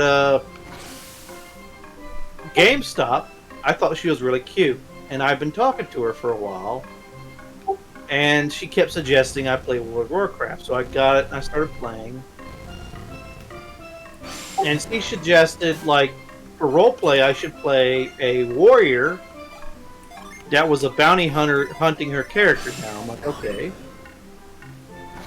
And then one day we're playing, she said, oh yeah, you know, me and my boyfriend, we love playing this game. I'm like, oh. Andy, did you get WoW fished? Well, you know, it turned out that she was special RPing with somebody else that wasn't her boyfriend anyways. Oh, no. You know. The kind of special RPing when you're just sitting on the floor next to each other and it doesn't look like you're saying anything. Also, Logic Nullifier, Human Fighter is great in tabletop D&D. I'm a variant human slut in tabletop D&D, but Fox just gave me a look because she only heard the word slut. You are implying there are other terms. So, but Always hear half human something. Baldur's Gate 3 specifically kind of nerfs humans, so they're not usually best in class for anything. I should have either been a half orc or a half elf, because half elves get like further movement. Yeah, I mean, I'm playing a half-elf bard. Also, by the way, bard is the best class in 5th edition D&D. Fuck you, fight me. Cleric.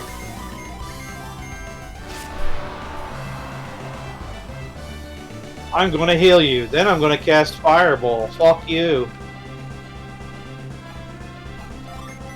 I mean, that's bard. That's not cleric. Cleric doesn't get fireball. Yes, they do. Light cleric and fire cleric. No. So the worst kinds of clerics. Yes. Also, by the way, a lore bard. Haha, fireball. Though, really, Glyph of Warding. Glyph of Warding is king.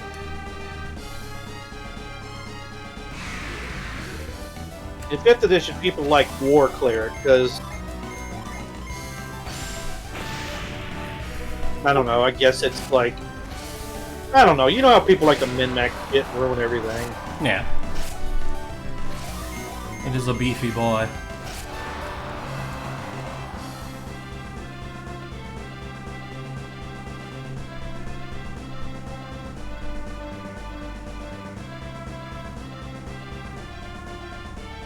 Yeah, I prefer variant human than base human because base human, like, you get +1 in all your stats and one here and one here of something else, whereas variant is like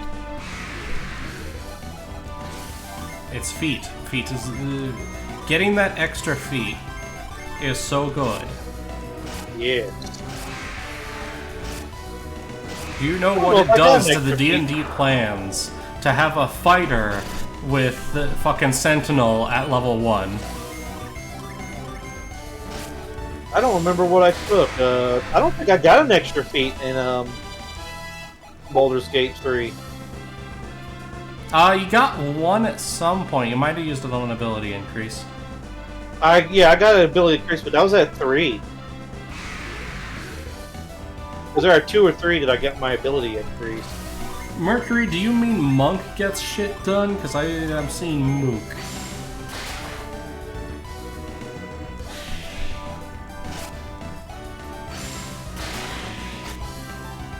I rarely hear people playing Monk, and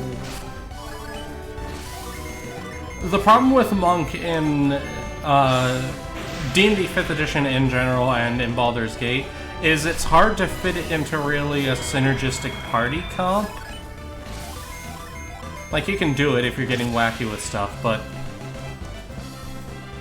well, the problem with Monk would be, like, if you were using Multi-Fist Fury or something like that on something that has damage reduction, then every one of those attacks would be, like, reduced.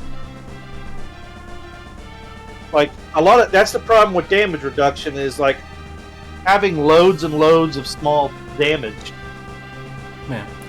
A lot of Monk's problem, I feel, comes from the fact that it is melee DPS oriented, and there's generally better classes for that, cough cough rogue, that usually have other utility beyond that, beyond what the monk has, utility-wise. Well, a rogue, like, they get the backstab, which is good when you, like, aren't aware, where, like, a monk... Oh, The sneak thing I can attack think is of- so good- easy to trigger in 5th edition, it's not even funny. The thing I think about Monk that's great is, like, oh, you have me tied up. It's like, you have a monk tied up in a cell. It's like, he's not going anywhere. He doesn't have weapons. Wait, he's untied. Wait, how'd he get out of the cell? Wait, he's beating us with his fist. In my opinion, the monk is probably the best class to pull the Jedi maneuver of, instead of asking where your leader is, just take me to him. I surrender. Ah, yes, we're going to take you to our leader. Oh, the other Wait, thing is... You're beating the crap out of our leader. You're not supposed to do that. The other thing is the best kind of monk isn't actually in Baldur's Gate 3. I think it's the Kenshi. The one that gets real good with weapons.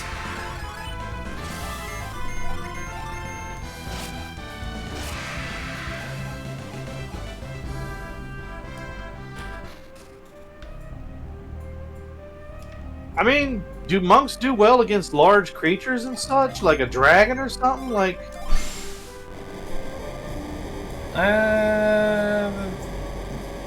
Again, Kenshi. Especially, if I'm correct, Kenshi can go with longbow, too.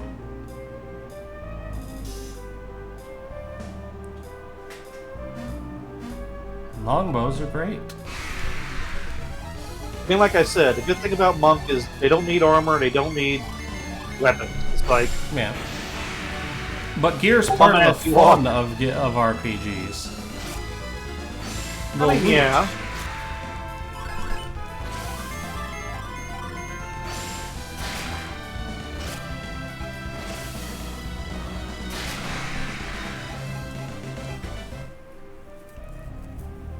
I mean, I'd have to look at monk because the thing about monks is they don't have that in D&D. They don't have a lot of that crazy like kung fu stuff that they do in like Kung Fu Panda and all that.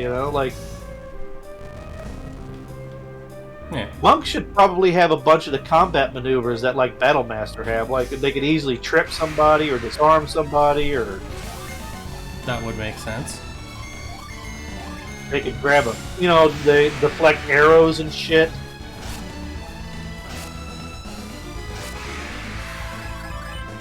See, the problem of Derpshire with monks being a loot goblin is you still need, like, a rogue. Rogue and Bard are better loot goblins by virtue of, hi, I can unlock anything, fight me. Alright, look. Okay, do you remember the old... You might not remember it, but once upon a time there was this old show that was starred Jaina Carradine called Kung Fu The Legend Continues. And he would unlock doors by pressing his thumb against the lock and twisting it, and it would come unlocked. D&D does not allow that kind of shenaniganery. Well, that's the short-minded, simple tomfoolery that allows you to just like not do that, Rale. You're wanting to be... oh god, what is his name? You don't know how to put your key into a lock. You don't know how to use your key to open a lock. You just want to be McNally official, don't you? You want to be a McNally official, but with robes. I actually don't know what that is. So you know the lockpicking lawyer, right? No. Oh god. Have you heard I mean- the meme of this is a master lock something something number? You can open it with a master lock the same number and just smacks it with the lock and it opens? No. God damn it, Andy. Look, I'm not into this new shit that you kids are into. I barely remember the shit I was into. Derpshire, recently he's actually been leaving Master Lock alone because he did a review of one lock from Proven Locks. He did a review of a Proven Locks lock, and then they contacted his wife to threaten to sue him. And he took that personally.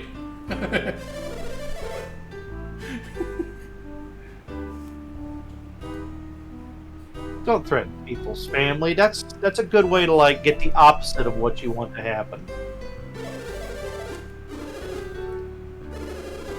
In all reality, they Streisand affected themselves. Now he's made a bunch of videos.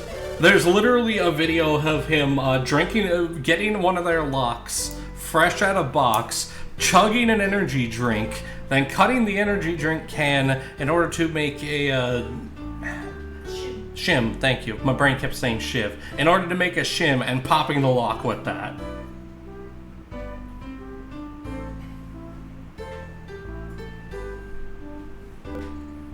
Yes, you do not you do not threaten a guy who can get past any lock and snipe you with a set square. Yeah, don't fucking threaten MacGyver. Now, he has a lot of videos of him throwing things that should not be throwing weapons and being very effective with them. They're very fun.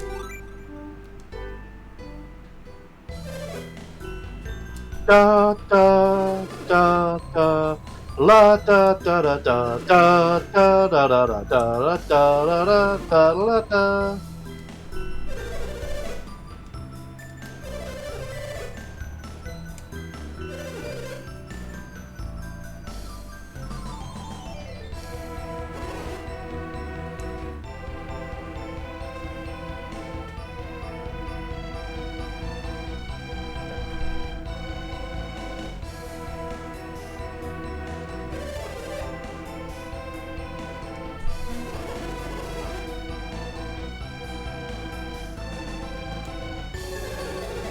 So, Silicon Soul, throwing playing cards does take some skill, especially for the more advanced stuff, but for like low-level playing card stuff, it's pretty easy to pick up. Just the way their shape tends to make them fly pretty well.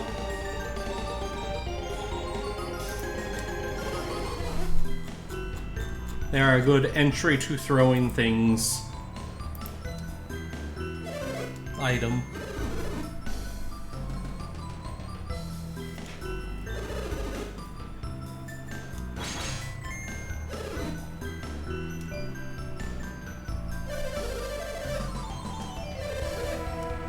So what we're here for is the Shaman's Rod is finally paying off.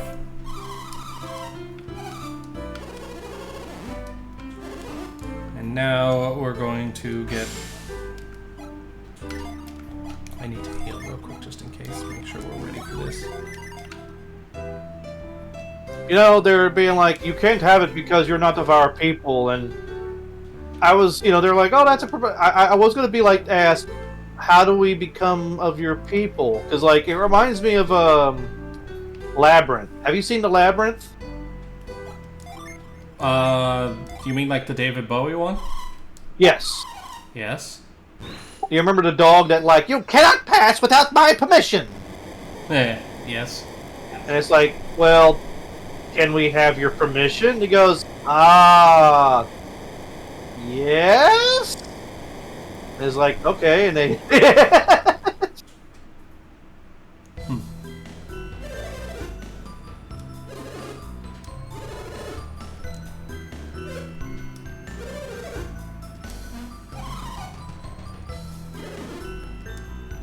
So the reason these guys have an issue is because we're obviously not the from the group that was supposed to have the Shaman's Rod. That was like respected friends with this tribe.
So those who have played, who saw the first Golden Sun, this is our equivalent to Colosso, which is Trial Road.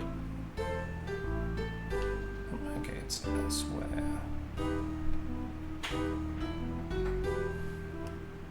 Here it is. This is just in explaining how Trial Road works. It's an obstacle course. That's what it is. It's an obstacle course that we can cheese because we have access to Synergy.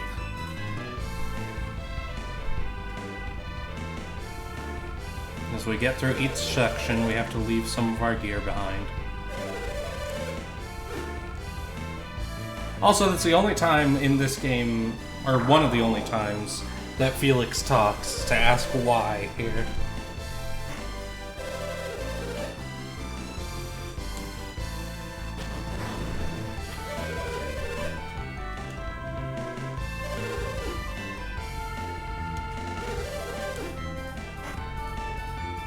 Bully Snake, arguably these guys are actually a harder fight than Poseidon is.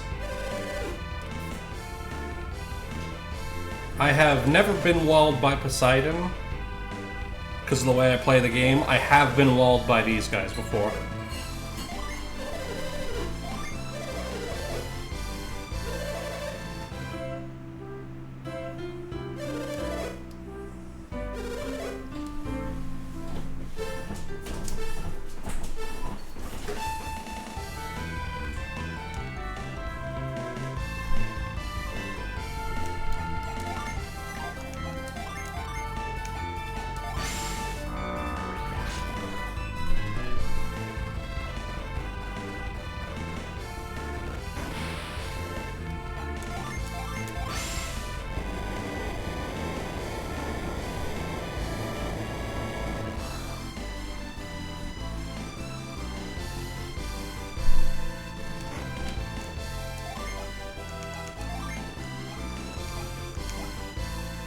And unfortunately, I didn't keep... Okay, so we're gonna have to go...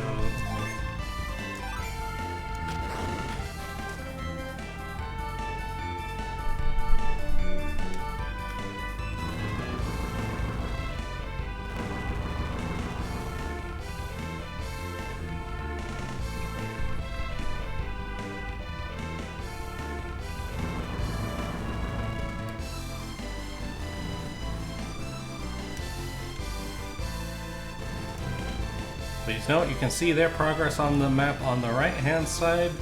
They have not even completed the first room, and I'm about to complete the second. Yeet. We're gonna come back for the treasure later.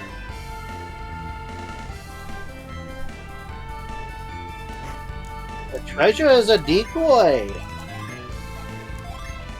It's a trap.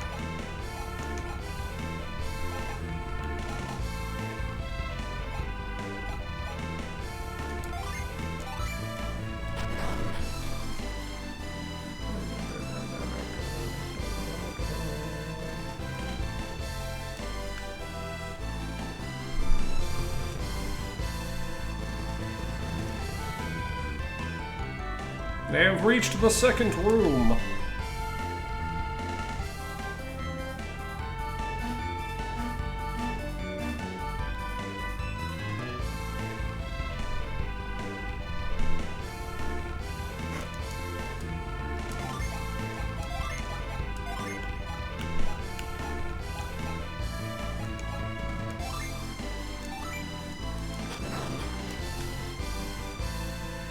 Yee.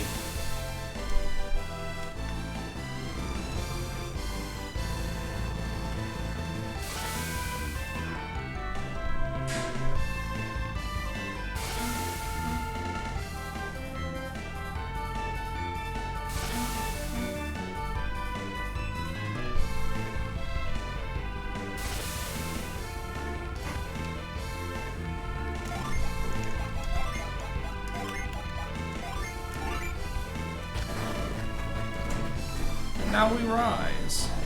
We. One nice thing they did is in Colosso in the previous game you would have to wait for the other person to actually finish the challenge. In this he finishes it as soon as you get to the top. Also note they're debuffed now because they had to give up more gear than we did. Also I have Shuriken and it's real good for this part.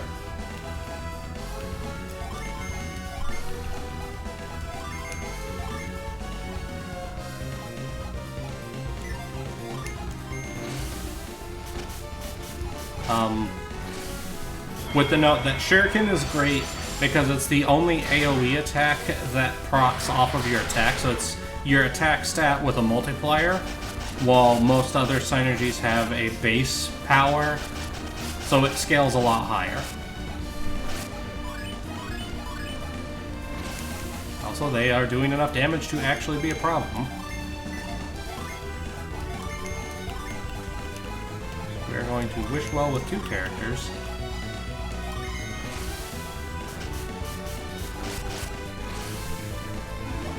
But usually the synergy that scales off of physical attack is single target. That's why Shuriken is a special boy.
Oh, here's his dad.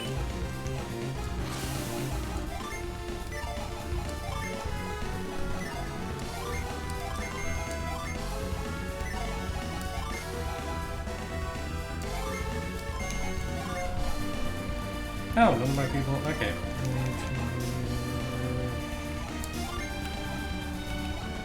There we go.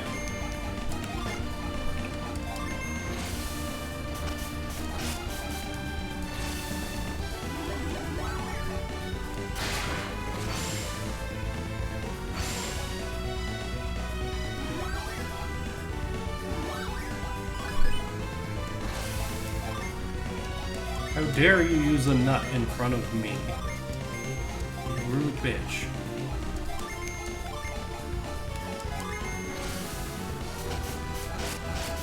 shuriken.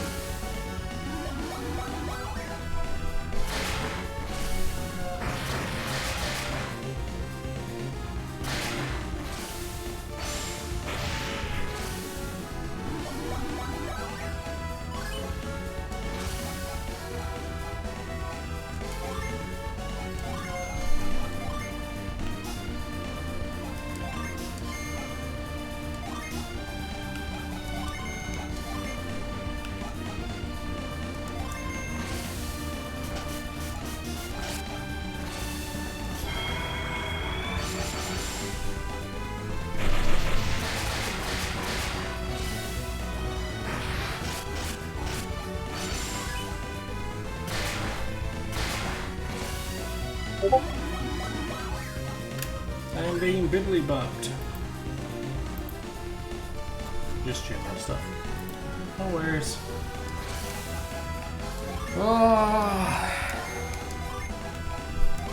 Truly riveting gameplay. This boss fight, though, is more of a pain in the butt than anything else. And they're not super interesting because they're basically just Briggs again, but Native American themed and stronger.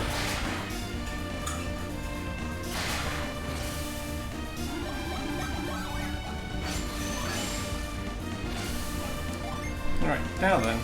Yep, oh, no. Death plunge him.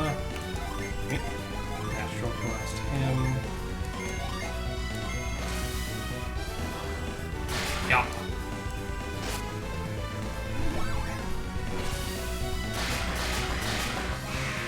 Okay, good.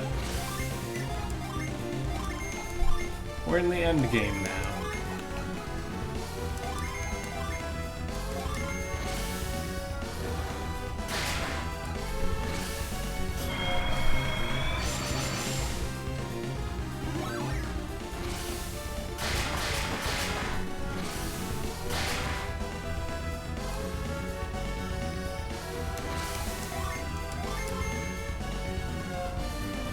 So Cookie is playing a game for which the command used most is the P key, so she pushed it.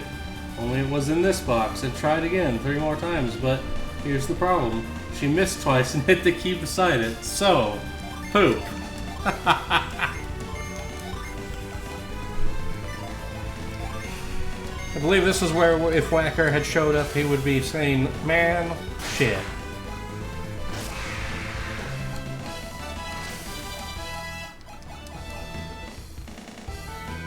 Yay, we did it.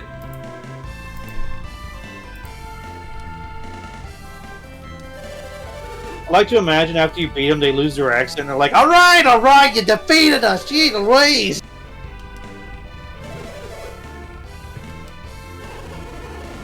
you get a Brooklyn accent now for some reason.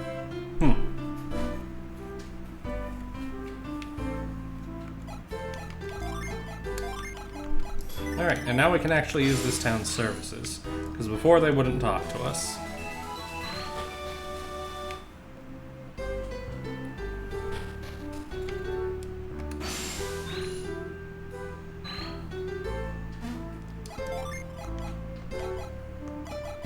Oh, yeah.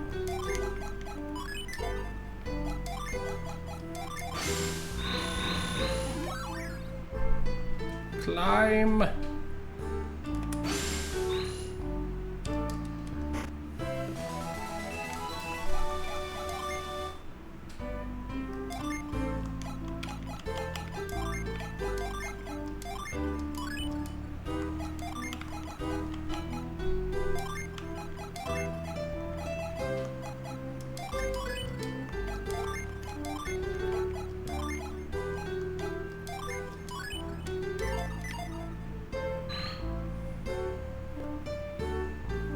Burp.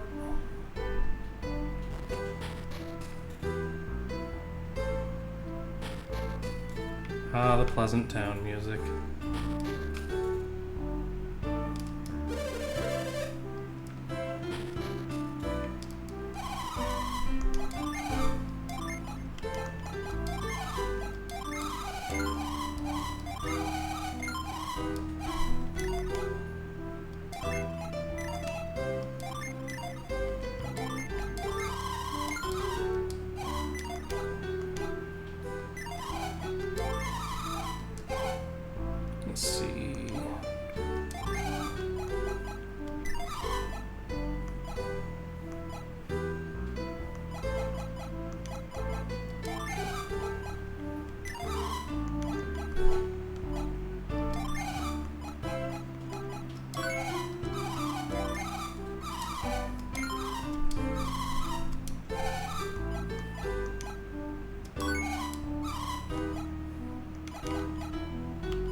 Alright.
I got a weasel's claw.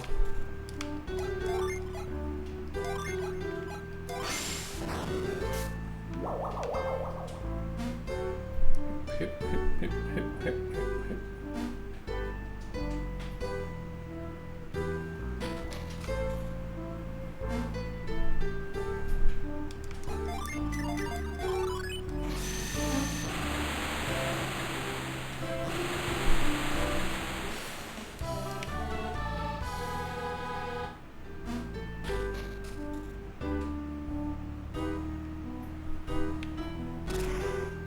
There we go. Now we have to go back through Trial Road again. But this time we can take it slow and gather all the loot. The reason we have to go back through is because at the end there's a spot where we can use the hover ability and it's necessary. Oh hey look, we found another hard nut.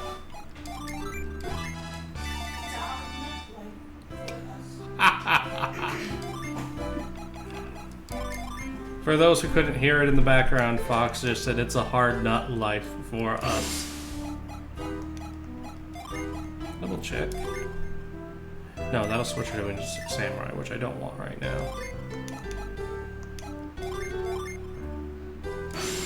What happened to the fish?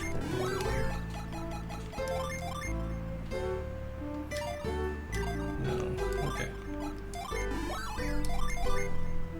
She won't see any change beyond an increase in PP and HP, so that's fine.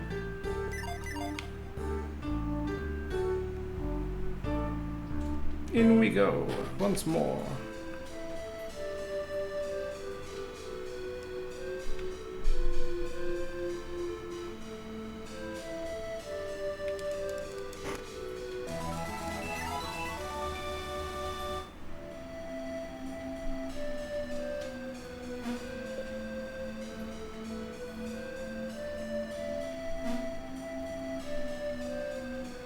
I also enjoy how the music has changed.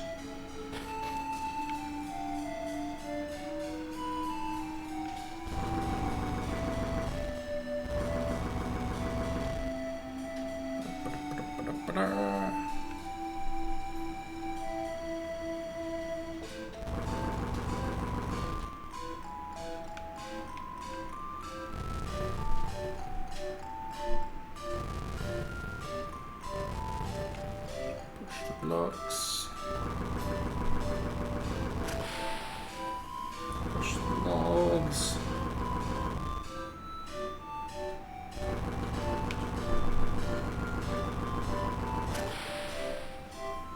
Treasure, are you going to get Rale? We got a vial, basically a healing potion. Do you get your old stuff back too? Yes, you automatically get your old stuff back after the fight. Oh.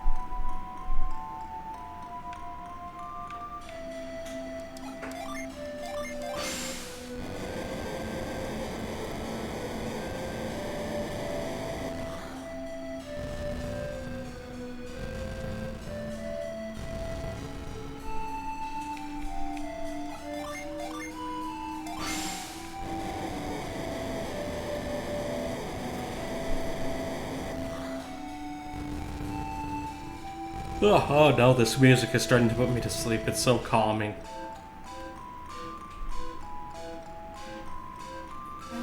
I'm running on like 5 hours of sleep today, actually. Like I said, I've had a day. Okay, guy. Yeah. It's my fault for staying up too late. Yeah. Sleepy day for me. I'm starting to kind of nod off here and there, too. Spent all of yesterday playing the new Pal World update. Oh, yeah? Yep, it's very good.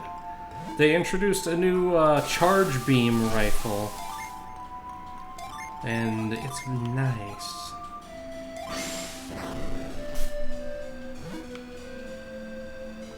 Basically works like a sniper rifle. I see, I just had to scoop one. You rude bitch, let me through. There we go. Yeah, I tried out the shotgun this morning, and just the base version, it's pretty good so far. Derpshire, the nice thing about this most recent update for Pal World is that it's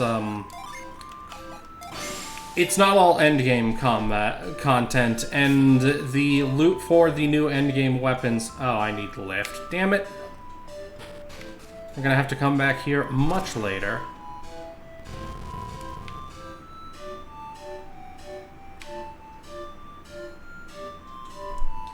But you can engage. You can get the new weapons and their maximum tier versions by engaging in combat with the new arena, or you can engage with the new fishing and salvage mechanics to find them. And the fishing and salvage mechanics are pretty good, honestly. Salvage is fishing. Fox is not a fan of the fishing.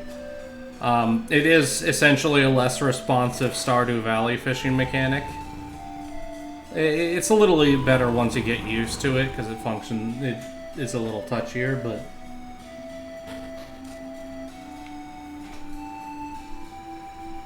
Oh god, lads, stop saying nap in chat, please. I'm already tired. I do not wish to nap yet.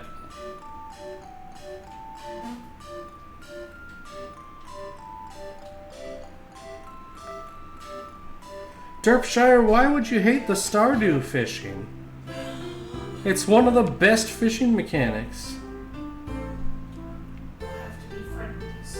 Campers, there's a couple people both in the BPL and in the Ox who are playing the Dune game. I do not have the cash monies to get the Dune game right now, because recently moved and looking for work. But from what I've heard, it's pretty good.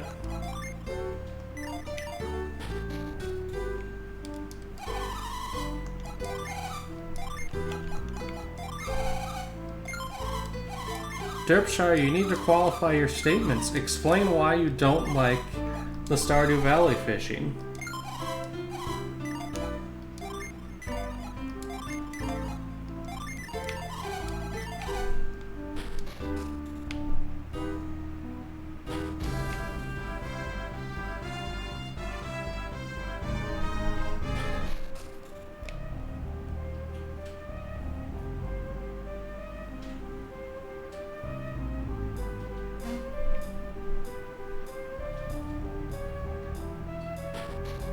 How is it bad and makes you feel bad? Are you just bad at it and that makes you not like it? Careful saying that on stream, it might get gifted to you. Joke's on you, I already own like 4 copies of Stardew Valley.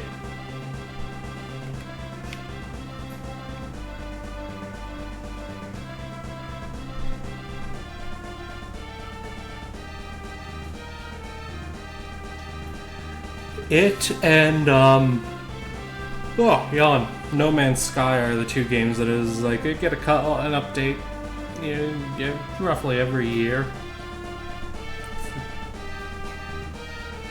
No, someone might gift me the Dune game. Do not gift me the Dune game right now. Once jobs are sorted out, I will have plenty of money to buy my own video games. Do not gift me video games. This is an order.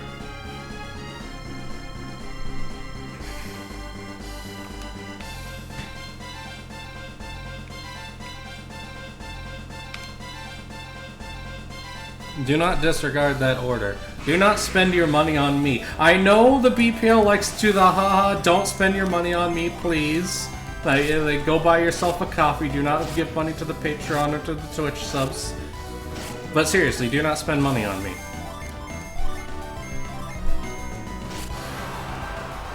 I have many games to play. It is not a problem for me to not have... Like my Steam list and my...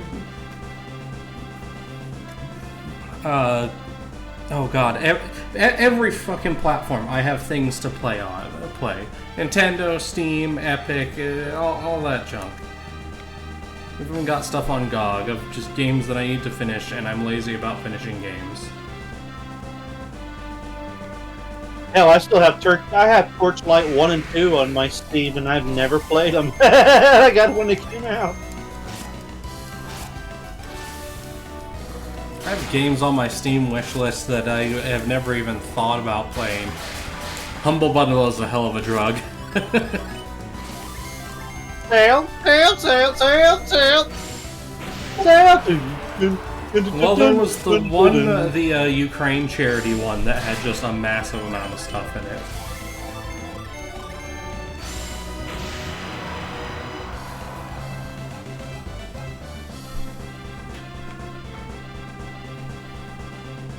Don't buy Games Workshop products for techs.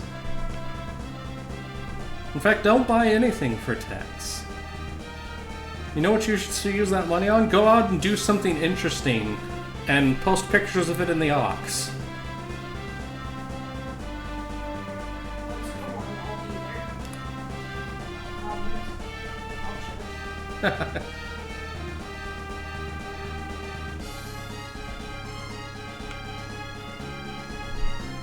Look, the Heckmanistan, you cannot do any worse than I made text.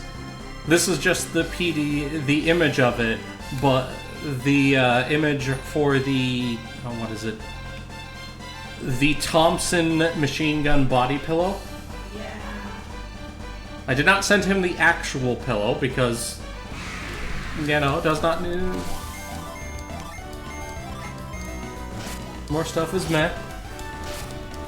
Tex does like receiving small things, from what I've heard. But yes, the image for the Thompson body pillow does exist. I will not share it with other people, because it was specifically made for Tex.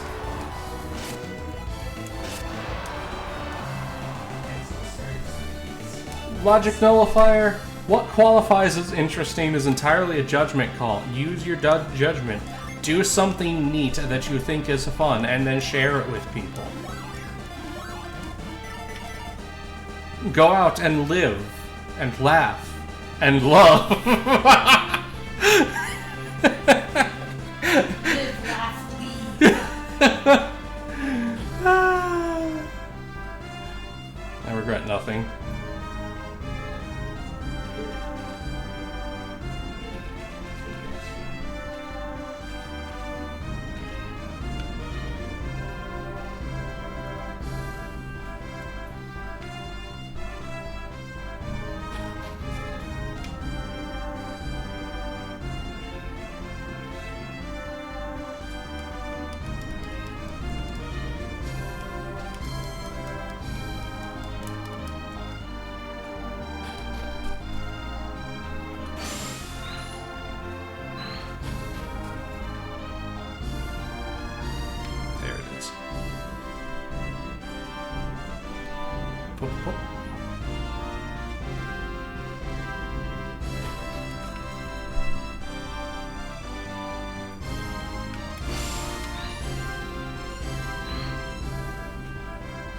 Mercury, the these prices joke doesn't work without Storm here. It just makes me sad because Storm wasn't able to make it today. She has a busy haunts.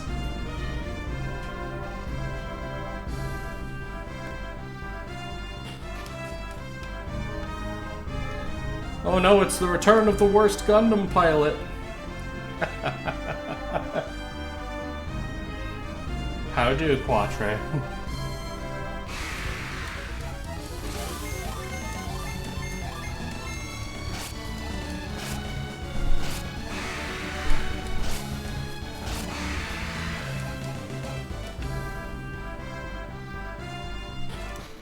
Now we've made it to Contigo, the town that they were saying that it was supposed to have the Shaman's Rod.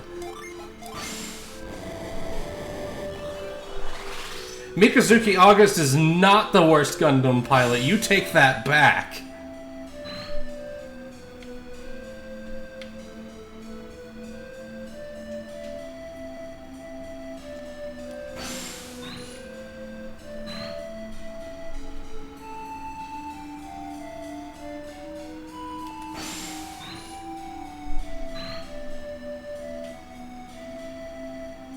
Leave and re-enter Contigo.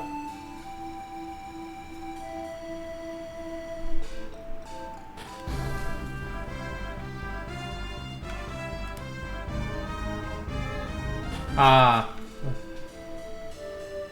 See, that's why I did the reveal in the hopes that it would show it, because it usually does. This one just must work different. Hello, little friend.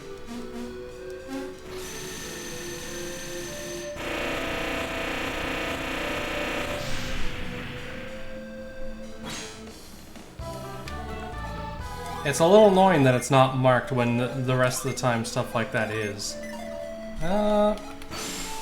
What happens? That sets him as true. Growth, he'll keep a wish. He'll lose cutting edge, but frankly, he's not really using it very much anyway. So yeah, we go druid for him. Burp, burp. Not really an easy one to miss. This shape implies there's something here. It's too perfect.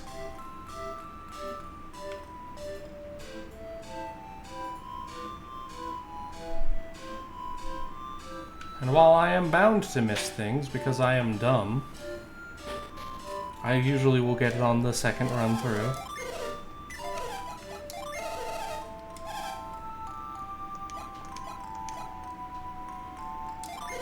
Where checks what sort? Okay, must have. That's just me. Nope.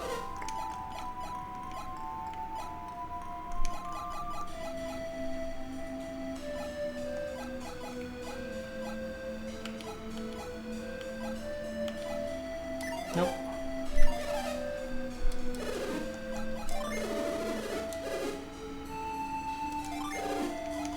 Check.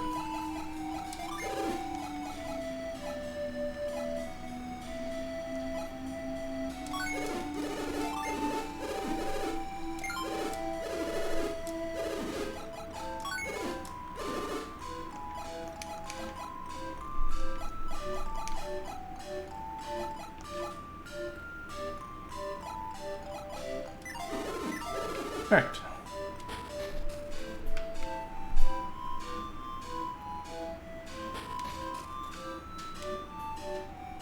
Nope, I don't need to deal with that. No, thank you.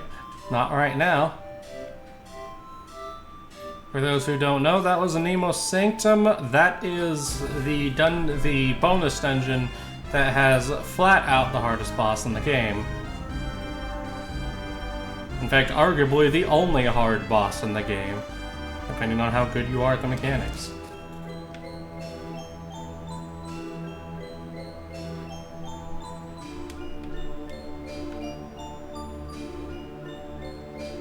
Yes, I'm aware the slot machine's back in Contigo, but I don't want to do it right now.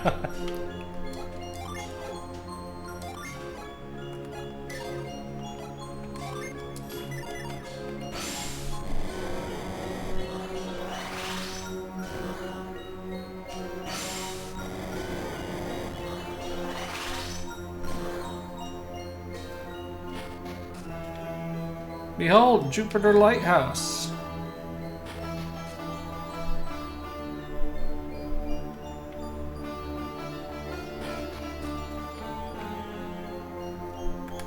The problem with doing the slot machine is it's frankly very boring. And I'd rather have the whole group here whenever I do it so that it's easier to maintain discussion.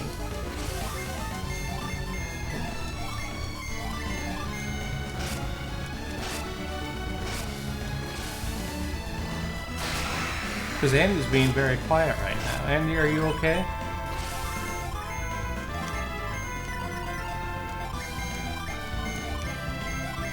Oh, Andy's dead.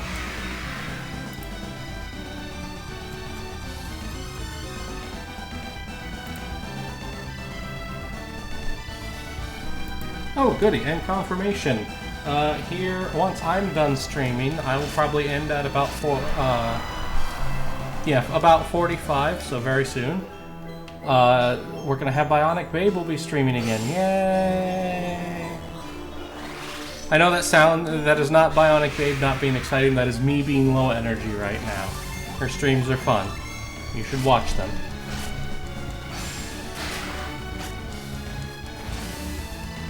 Just do what I do. Throw WBPL 76 up on the second monitor or something if you're busy doing other stuff. And then just chime in once in a while with a witty pun.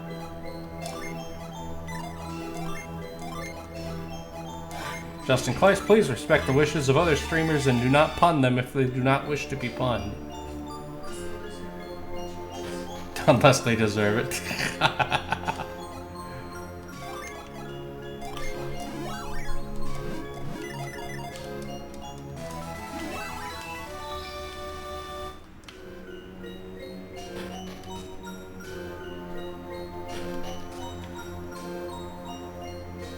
Alright, it's hover time.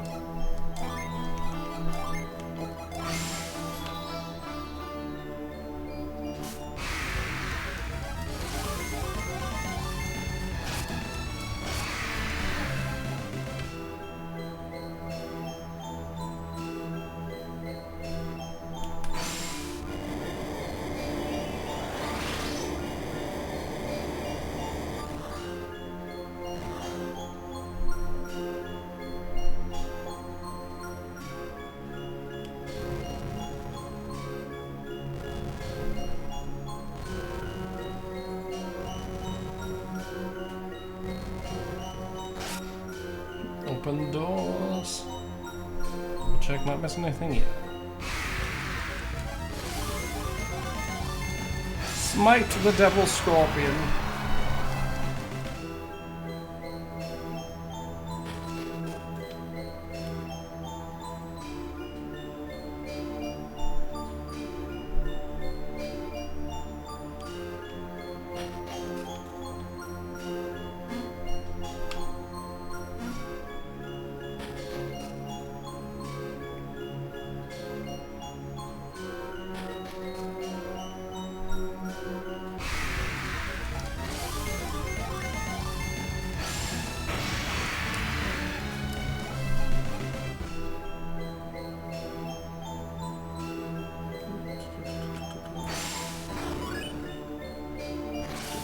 Later. It's probably going to move back to where it was, but I went down the ladder, might as well try to do something useful.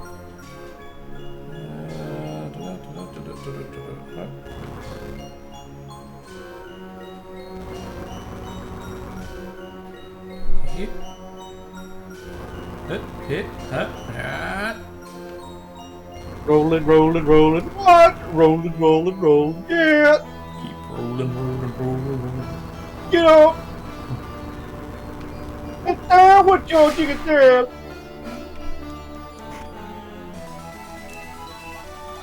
We found a tunic. Oh, raise the attack and evade on the main character, please, and thank you. This dungeon is the specific dungeon for why I give all the stat up items to Felix.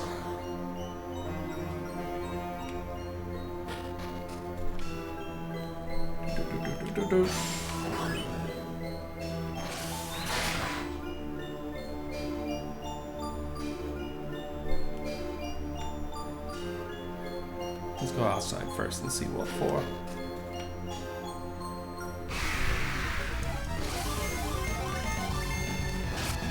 It has been a while, and I do not have the complete dungeon layout all the way memorized, but I know the basic gist of most of it.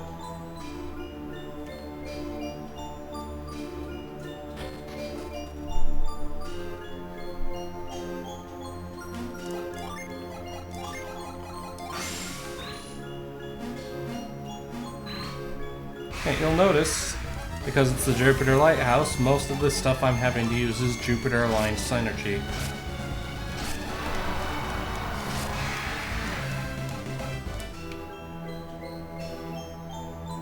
Hover, reveal, gust, cyclone.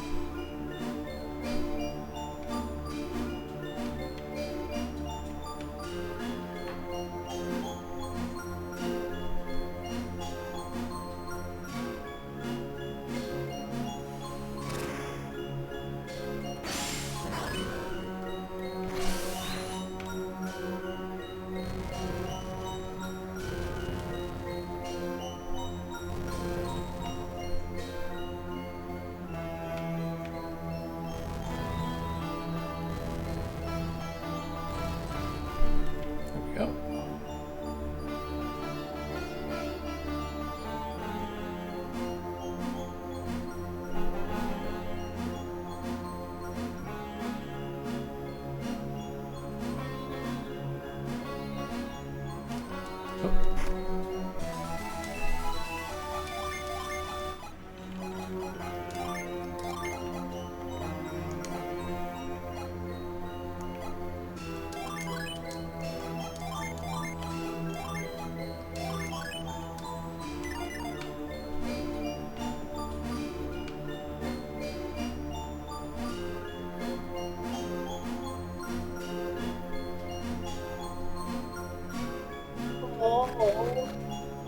Andy returns.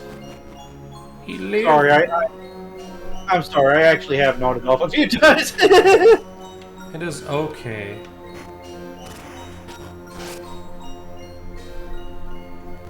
Have you been here before? This feels familiar.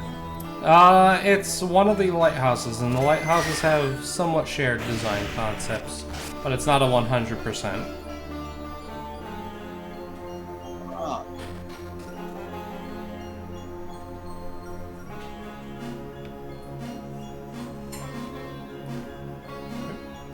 Brink, brink, brink.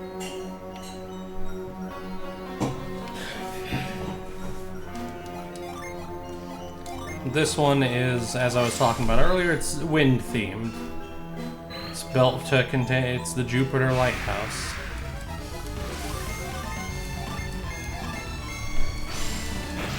I've talked about it before, but if I were a adept, I would want to be a Jupiter adept.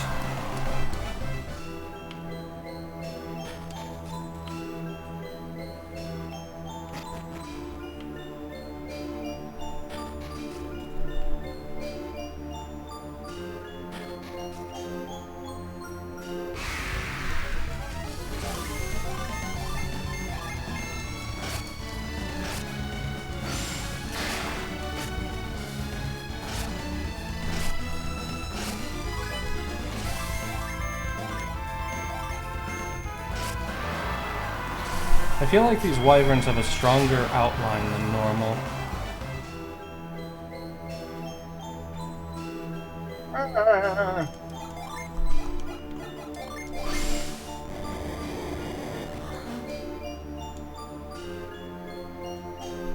Nope, okay.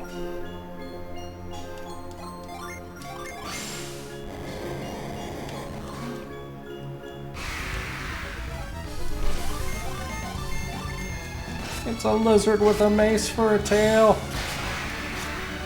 Destroy it.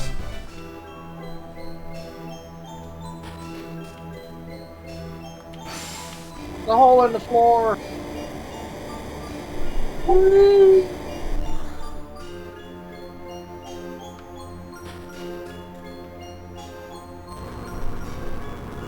Bully Snake, I know not what fairy fountain you're talking about.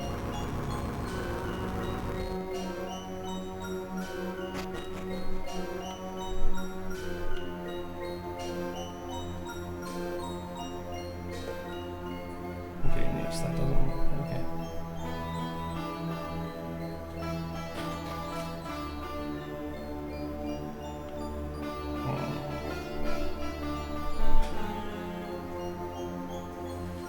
And misremembering shit. Such is life. We will make do.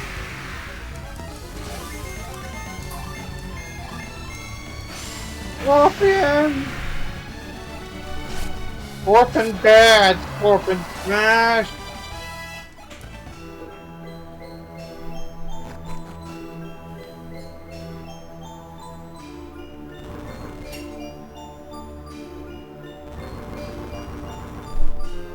Smash Scorpion.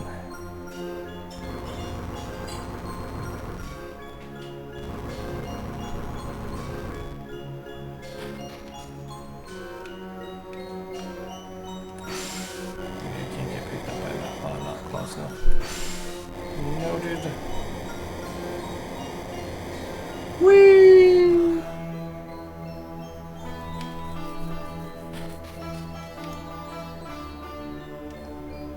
I'm gonna drop some heresy, and I will state, like, getting this far into the game, I am starting to miss some of the mechanics from Dark Dawn.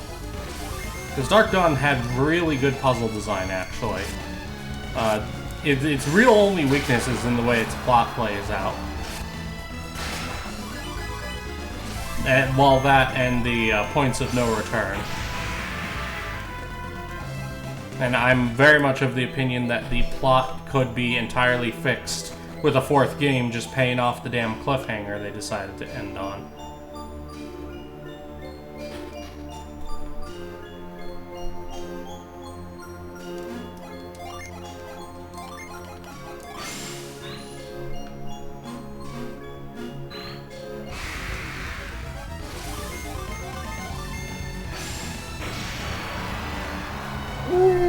Very dead scorpion. It was given the embrace of Zorg and found wanting. Here comes the sun. Doo -doo -doo -doo -doo.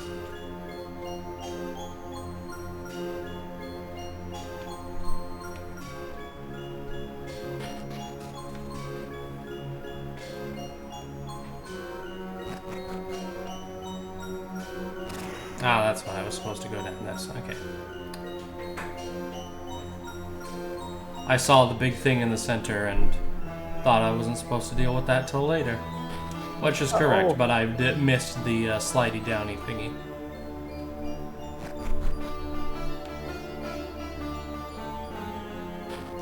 The slidey downy thingy is important. This one does do something interesting, is that it's actually real easy to get to the top of the lighthouse, but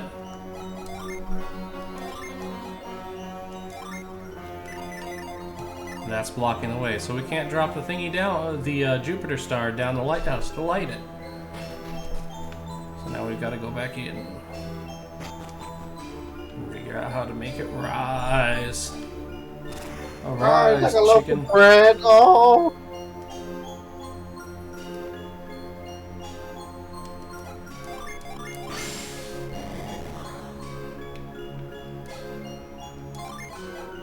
Oh wait, hover. Yeah.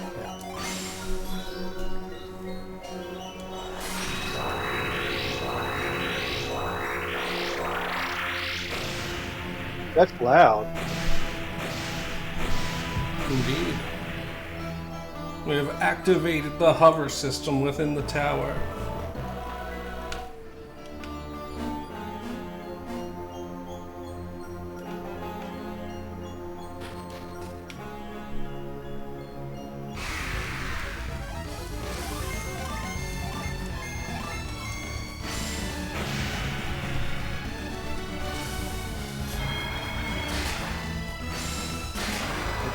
Dragons in here.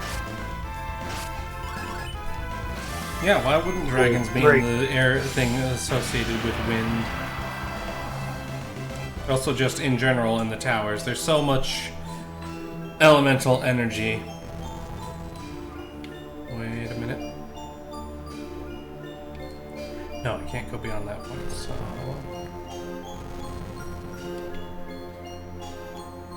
Dragon can be wherever he chooses.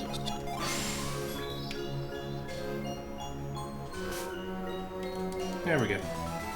We got the red key.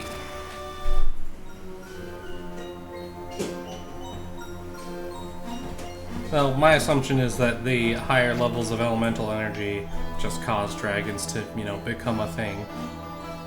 Because fuck you, Yeah. dragons.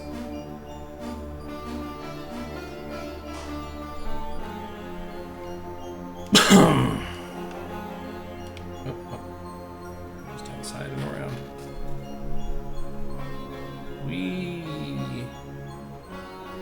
And we just keep running and running and running. The neat thing is Jupiter Tower also serves as somewhat of an introductory to the way that these two towers will work in preparation for the last one, which is wacky. Namely, that there's a mini tower on either side of the main tower that will have to go to each one and turn on to lift the rock.